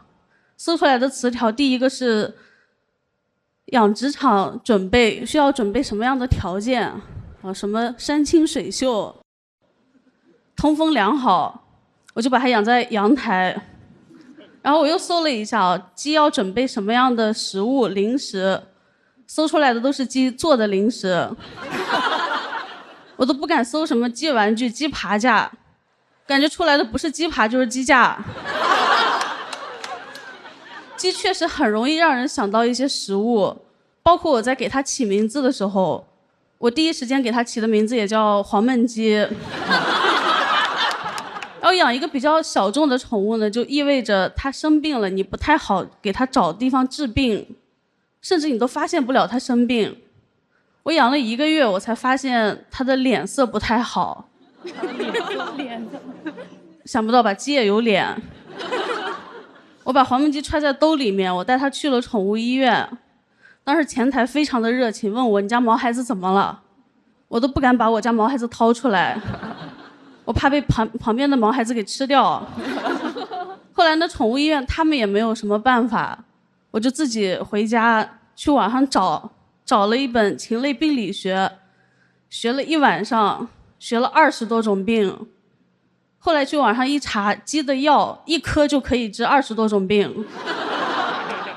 我当然不太信任这个药，在我看来，1颗药可以治20多种不同的病，就相当于有1颗药可以同时治人的什么感冒、发烧、脚气、痔疮、ADHD， 肯定不靠谱。所以我就买回来，我想着小试一下，真的把它给治好了。我后来还加入了一个养鸡当宠物的小圈子，我在里面呢给别人的鸡看病，他们都叫我鸡圈大佬。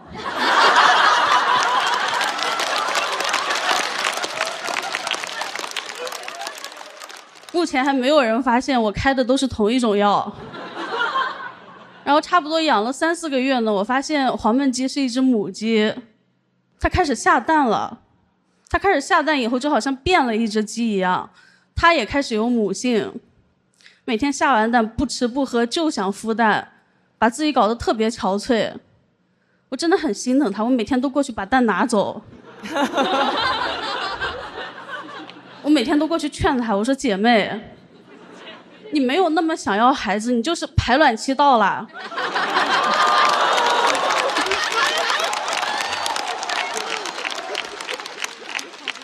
我说你先爱你自己吧，给鸡喂了点心灵鸡汤。后来他为了防止我把他的蛋拿走，他每次下完蛋都自己直接吃一个鸡蛋补一补。然后后来我就发现呢，养鸡在家里面最大的一个难点，就是它会随地大小便，很没有素质。小的时候还能忍，但是根据质量守恒定律，鸡越大，鸡屎越大，而且它的活动范围也越来越大，就从我睡觉的地方一直拉到我吃饭的地方，拉完了。我每天下班回家，我都要在门口先呼吸一口新鲜空气。我甚至在家里面还贴了个标语，禁止随地大小便。当然也没有什么用，那些随地大小便的人或者是鸡，他们都是看不懂人话的。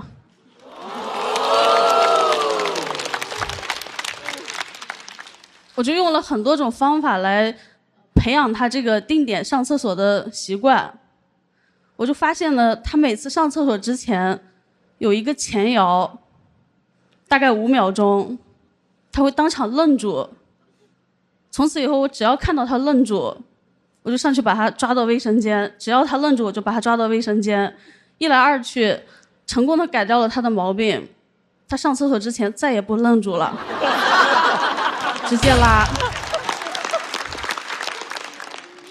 后来呢，我被邻居举报了。我后来也是纠结了很久，我想着给他找一个合适的新主人，我很舍不得他。我去网上发了一个帖子，那个帖子的标题叫"给鸡找主人"，审核没有通过。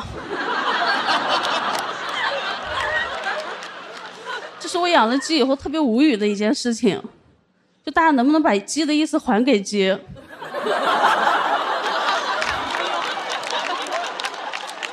现在的互联网是不是对鸡这个字太敏感了？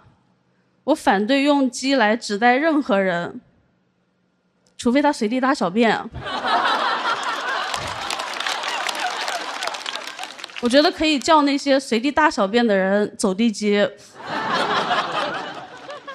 然后后来呢，我把这个帖子绿化了很多次，我最后改成了宠物鸡求领养，领养代替购买，同城面交，学生勿扰，到手不能刀。还是会收到一些很奇怪的私信，问我这鸡多少钱1斤。还有一个私信很奇怪，他上来就问我母性强不强，也没有主语，我以为在问我，我说我母性挺强的。后来我才知道，他手里面有一批科尔鸭的受精蛋，就是很贵的那种宠物鸭。这个人打算用一只母性比较强的母鸡来低成本的孵化，我当时就把他拉黑了。大家一定要记住，代孕是犯法的。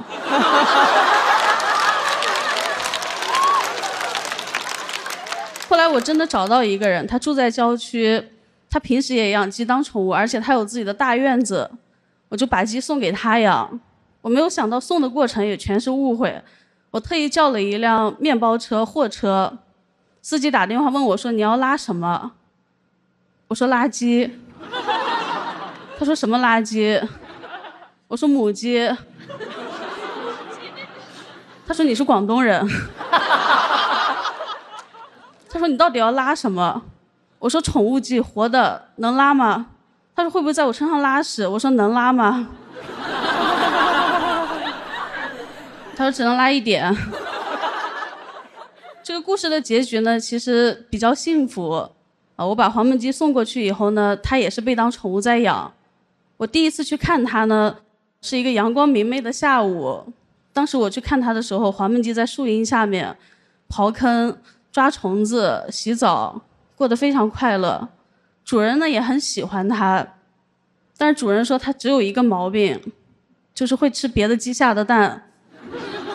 就讲到这儿吧，谢谢大家。欢迎李文。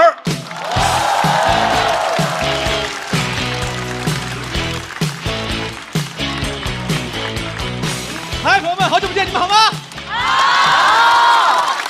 太好了，太想这个舞台了。今年我最大的一个变化就是上班了。唉，有了我人生中第一个领导，王总。我觉得我跟那些没有工作的脱口秀演员已经不一样了。我再看到他们在一块儿聊天，我都觉得哟，这不是无领导小组讨论吗？但我今天不会在这里骂王总啊，因为王总平时对我就可以说是已经非常不满意了。我再骂他要全职讲脱口秀了。我知道骂领导呢大家都爱听，但是我更爱我的五险一金。那为什么还是要讲呢？因为腾讯给的还是太多了。王总是个老登，很难沟通，话都讲不清楚。我在微信上问他，我说王总，明天的材料是要 PPT 还是 PDF？ 他说对的。我第二天直接给他一个 PPT， 那个 PPT 就叫 PDF。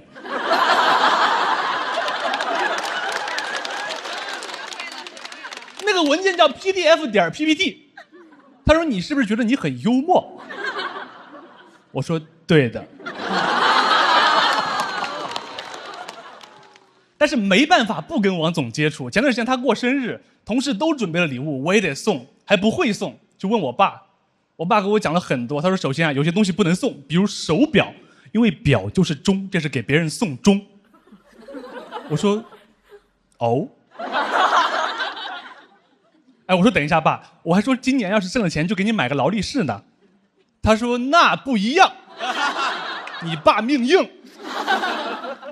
我其实觉得这种谐音的避讳很没道理。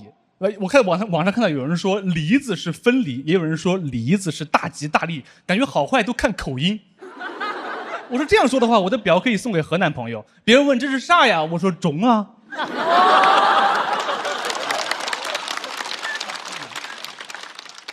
我觉得这个有点迷信了，属于是，因为谐音要是有用的话，生活就很简单。我每天就给公司里面讨厌的领导送礼，什么茶叶、玛瑙、玉石、纪念币都有说法。茶是调查，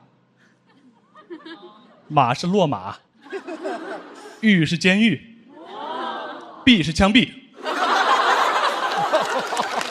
这么狠吗？还有一些很奇怪的规定，比如我爸跟我说，你可以送礼金，但是只能送双数，不能送单数。比如你可以送600，但是不能送500。我说爸爸，500是双数。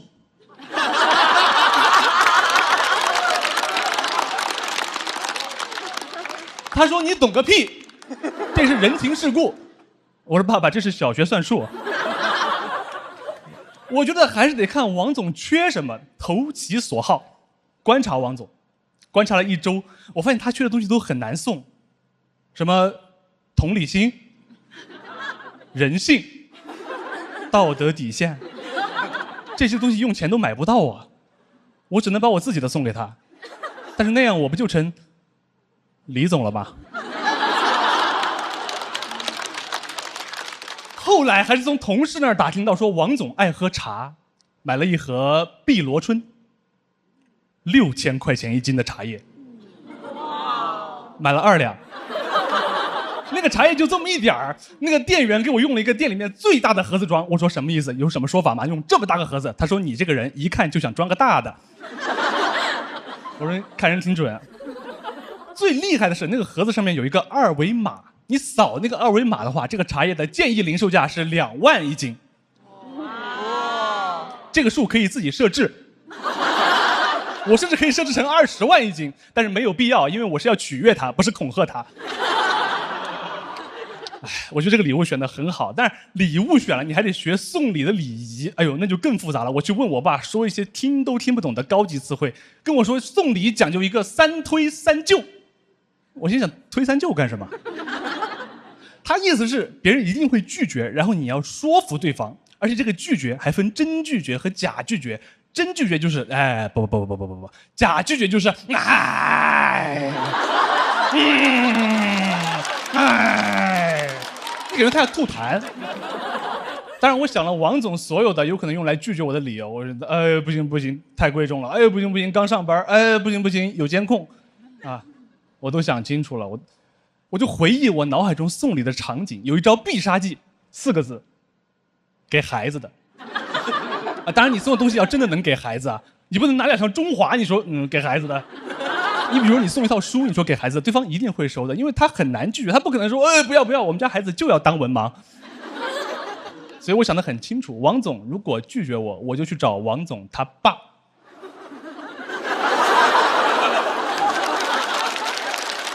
我觉得主要就是我没有经历过这么复杂的拉扯。我以前送礼很简单，我以前上学的时候，比如室友过生日，我送他一个皮肤，他说谢谢爸爸，这个流程就结束了。当然，不管怎么说，我觉得现在已经非常自信了，已经做了万全的准备。我那天提着茶叶去王总办公室，是我去他办公室路上最自信的一次。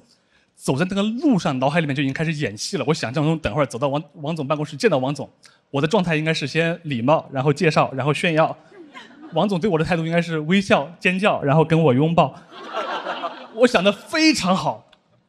现实里面，我走到王总办公室，把茶叶往桌上一放。我说王总一点心意，他说谢谢。我说啊，这么贪婪吗？一下都不推吗？我还没有反应过来说什么，王总又幽默了一下，他说嗨，这个茶叶一看就很贵吧，我这种山猪吃不了细糠啊。超纲了。我听到这句话，第一反应我说我去，还有第2关？但2个人面对面的说话，你是没时间思考的，你不可能突然停1分钟去想，你说王总到底是不是山猪啊？没有这种可能性。你听到这句话，第一反应就是王总不是山猪，山猪也不是王总，王总跟山猪没关系。我说王总，这个也不是什么细糠。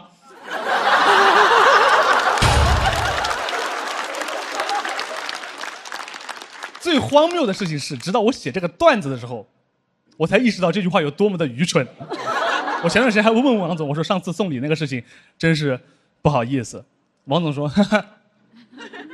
你是不是觉得自己当时很幽默？我说对的。谢谢大家，就到这儿，拜拜。欢迎王颖。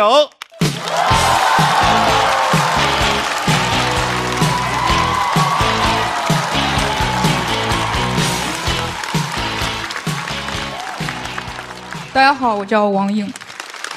对，我去年讲了我得乳腺癌的事儿，总有人问我有没有什么后遗症，确实有，会频繁的想打游戏。我最近沉迷上一个电脑上的射击游戏，这个游戏的主要玩家是10几岁的小孩儿。我是怎么知道这件事情的呢？有次一个队友问我多大，我说我31了，他沉默了。过了1分钟问我，别开玩笑，到底多大？所以我现在会撒谎，一般队友多大我多大。有次一个队友说他03年的，我说我也是，他说我骗你的，我说我也是。我说我95年的，他说我10年的。我真不太理解，10年有什么装03年的必要啊？03年才23岁，这就是他在这个游戏里能想到最老的人吗？我以为谎报年龄，他们就不会发现我年龄大，不是这样的。我和那些10几岁的小孩现在有代沟了，他们会问我：“你一直盯着那个地方，出来人为啥打不死啊？”我说：“因为盯久了眼会花呀。”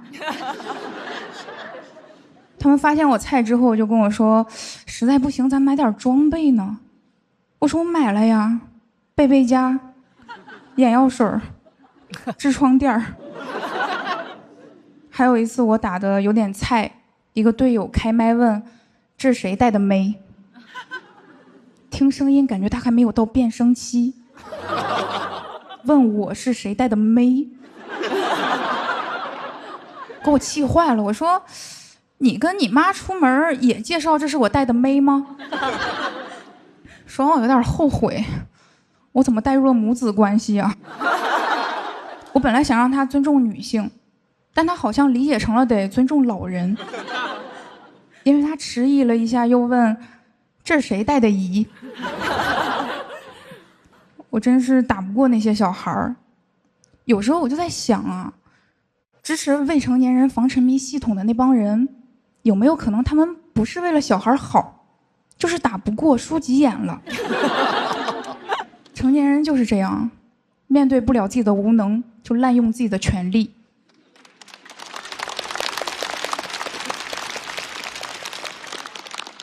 我就不这样，因为我没有权利，我只能坚持打游戏，因为我打游戏能够恶心队友，降低小孩对游戏的兴趣。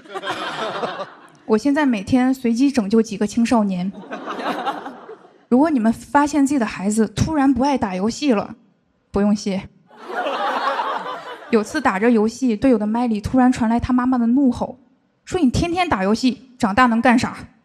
小孩特别倔啊，说：“我要打职业。”我说：“你能匹配到我？”但我最近发现一个问题，就是每一局我拯救4个小孩的同时，会害得对面5个人打得特别爽，更加沉迷游戏。到底要不要为了救4个小孩害5个小孩？这就是我的电竞难题。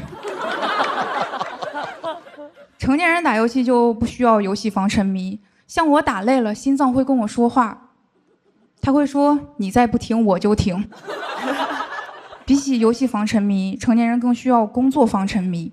不是说有人会沉迷工作啊，但总有人沉迷让别人工作。对于这种人，我们应该严厉打击。比如说，半夜在工作群里艾特人，账号封半年，节目录制8个小时以上，拘留总导演。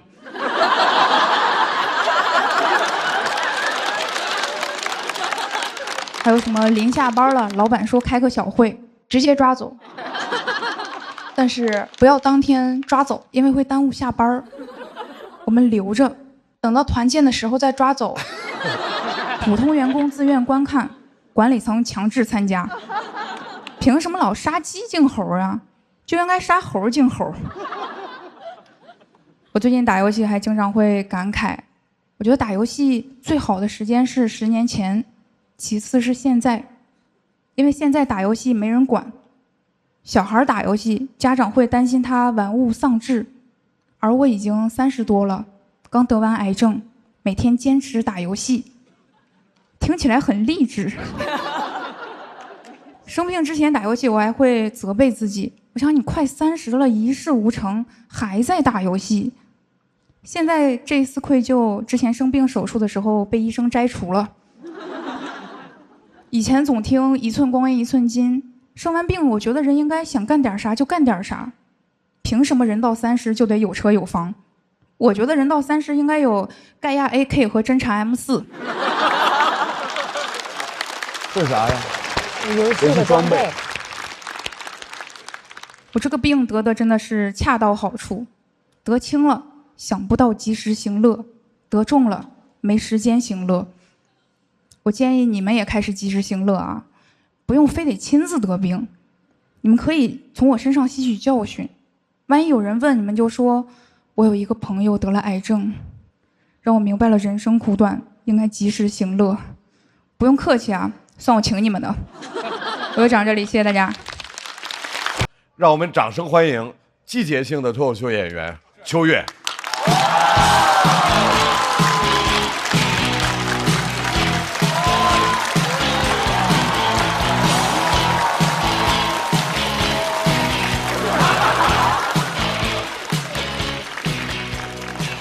Hello， 朋友们，大家好，我是秋月，感谢你们，感谢你们。今天讲点不一样的啊，讲点我其他的故事啊。我曾经在工地工作过8年的时间。工地啊，对，你们还行，你们有质疑啊。我之前跟我朋友说，他没有任何质疑，感觉我就从工地出来的。我大学学的是园林工程专业，毕业就下了工地了，就感觉这个专业特别的好就业。一切都非常顺利，顺的让我感觉我不念书也能去。到了工地，一切都不适应啊！首先称呼就不适应，他们无论男女老少，在工地都是姓氏后面加公，张工、李工、王工，到我这儿邱工。邱工太难听了，这怎么都是工啊？你就感觉工地的工，它就是公母的公。你都找不到任何词汇跟女性相关，要是有的话，那就剩螺母了。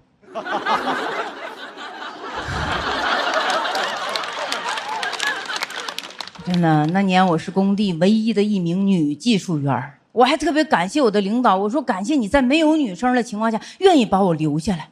他说不用感谢我，你感谢你自己就行。我当初都没看出来。住宿也是，你也没看出来是吧？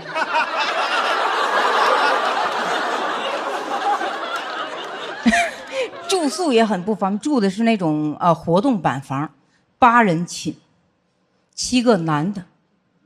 我朋友知道都特别担心我，他说啊，你白雪公主啊！真的，我为了保护自己，我把我的床铺四周弄个帘儿。啊！但是还是很烦，你一扒开帘就能看见对面男人的脸。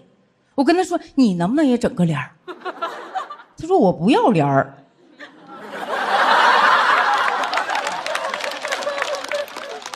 一到晚上，呼噜声就起来了。但是谁打鼾，你就拍打一下他的头，呼噜声就会短暂暂停。但是7个打地鼠，7个呼噜娃。你打不过来，你睡一宿觉把我这爷爷累得跟孙子似的。当然工地上厕所也很不方便，我去的那工地只有男厕啊，但是有男厕很奇怪，男生不怎么用。他们坚持就近原则。哎，整个工地最干净的地方就是男厕。给我憋得没有办法，我只能找那种大型的遮挡物来遮挡。我看到一个铲车，我就跑到他的后面，趁没有人的时候，我迅速蹲下。我蹲下了，铲车开走了。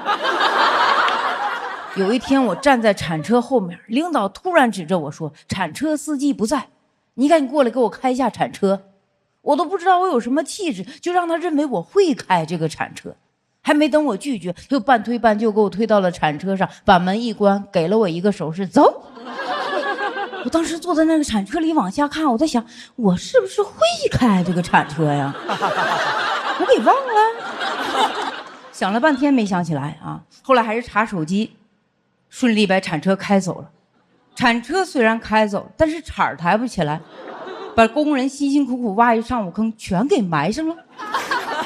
领导吓坏，领导说：“你不会开呀？我看见你天天在铲车后面转，我以为你会开呢。”当然，就是工地待久了，整个人会变得十分的无趣。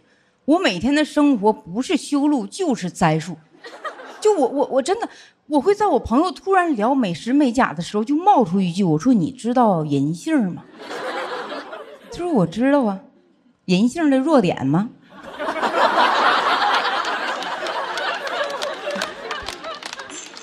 后我真的发现我彻底融入不了他们了啊！他们会休周六周日，我没有周六周日。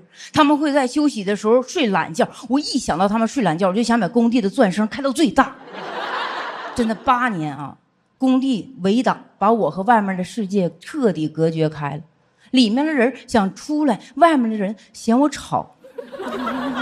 哎，就这样，家人还是希望我能在工地找一个好对象。要不然呢，就是有钱，要不然有技能啊。其实有技能很简单，铲车司机嘛。过年我们一人回家开台铲车，我都能想象到邻居高兴的样子。盼了这么久，终于盼来拆迁的了。有钱也很好找，就是工程大哥啊。工程大哥确实有钱，金项链、小手表。他从霸道车上下来就开始跺脚。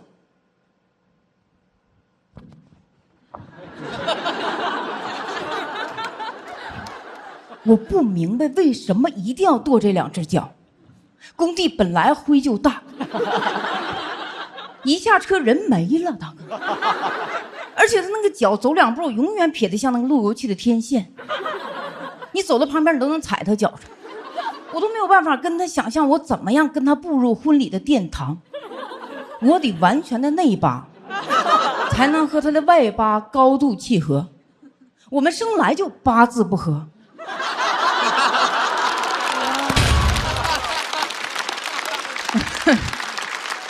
但是后来我离开工地，我妈说：“你看这下好找对象了吧？”其实我妈不知道，其实8年的工地生活早把我气质给培养出来了。我跟相亲大哥吃饭，大哥说：“你吃啥？”我说：“啥快吃啥。”大哥说：“你干啥的？”我说：“我之前干工程的。”这话说完，我比那大哥还大个。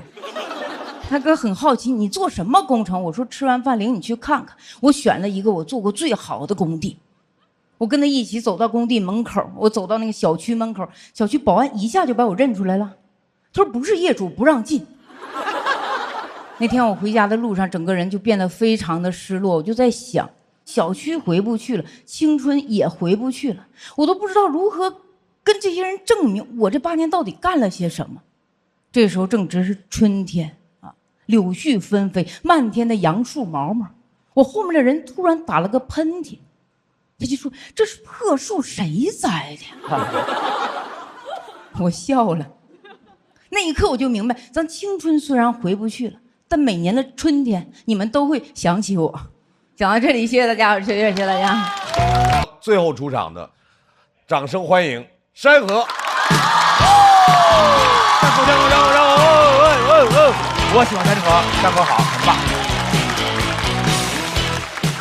好，谢谢大家，今天晚上最后一个了，咱们热闹起来好吗？大家好，我是山河，你们好吗？哎呀，真好，看见你们真开心。也是第3年上节目了，压力太大了。去年10月份，节目刚播完，总导演看着我们说：“哎呀，江山代有才人出，各领风骚数百年。”好吗？10月份刚打完江山，5月份又要打江山了。脱口秀的江山是半年抛的，好风骚啊！我觉得素材好歹得积累积累吧，不是说厚积才能薄发吗？但你要是薄积的话，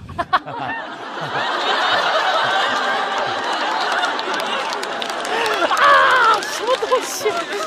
薄积确实挺好看的。别管了，我现在也疯了。我这2天太焦虑了，我前2天心慌、手抖，呼吸困难。我奶奶觉得不对劲儿，开始打我。谁？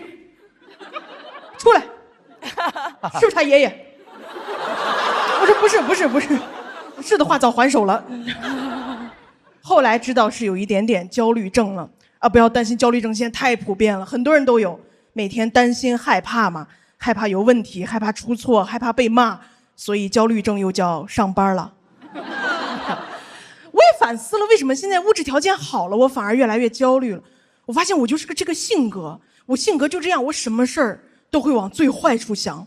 前2天说去放松一下，去按摩，我把手机放在按摩床那个洞下面，眼睛刚闭一会儿，腾讯总导演发来条微信说：“山河有个事儿，我一会儿打电话跟你说。”哇！我看到这行字之后，我整个人都僵硬了，我就一直等，我就盯着那个洞，那个洞黑的跟深渊一样。朋友们，当你凝视深渊的时候，深渊说一会儿打电话说。我觉得你什么话你不能现在说，你非得搞预告，提心吊胆啊，提心吊胆，让我这种提心吊胆的这种让我难受。我就开始胡思乱想，我说打电话肯定没好话，肯定说你今年上不了节目了。我今年要上不了节目，我就没有曝光，没有曝光就没流量，没有流量没有热度，没有热度就完了。天爷呀，我今天还在这花钱按摩，明天会不会给人按摩呀？哎呀，山河要失去这大好山河了。最后给按摩阿姨整焦虑了，说这个肌肉怎么越按越硬呢？我说阿姨，我肌肉硬，但是我骨头软呀。就是这种紧绷的状态一直持续，现在就习惯性焦虑啊，一遇到事儿就废寝忘食，废寝忘食嘛，就是忘记自己吃过饭了，消化的很快，素食主义者。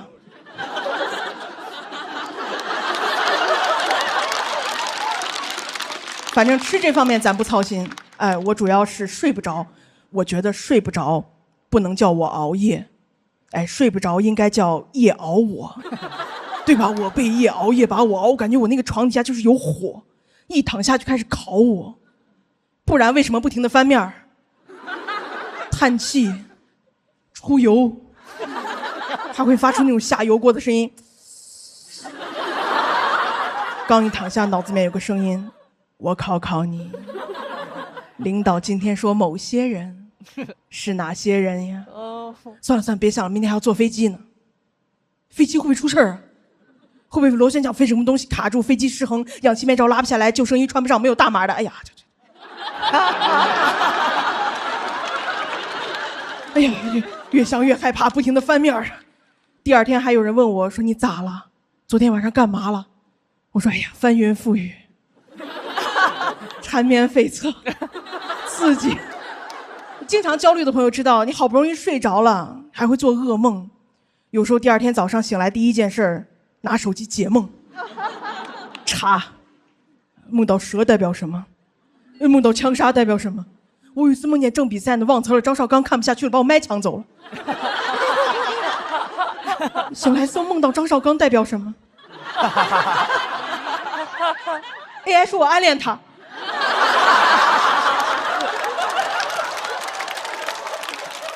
我朋友特别好，劝我说：“哎呀，人要学会接纳自己，对吧？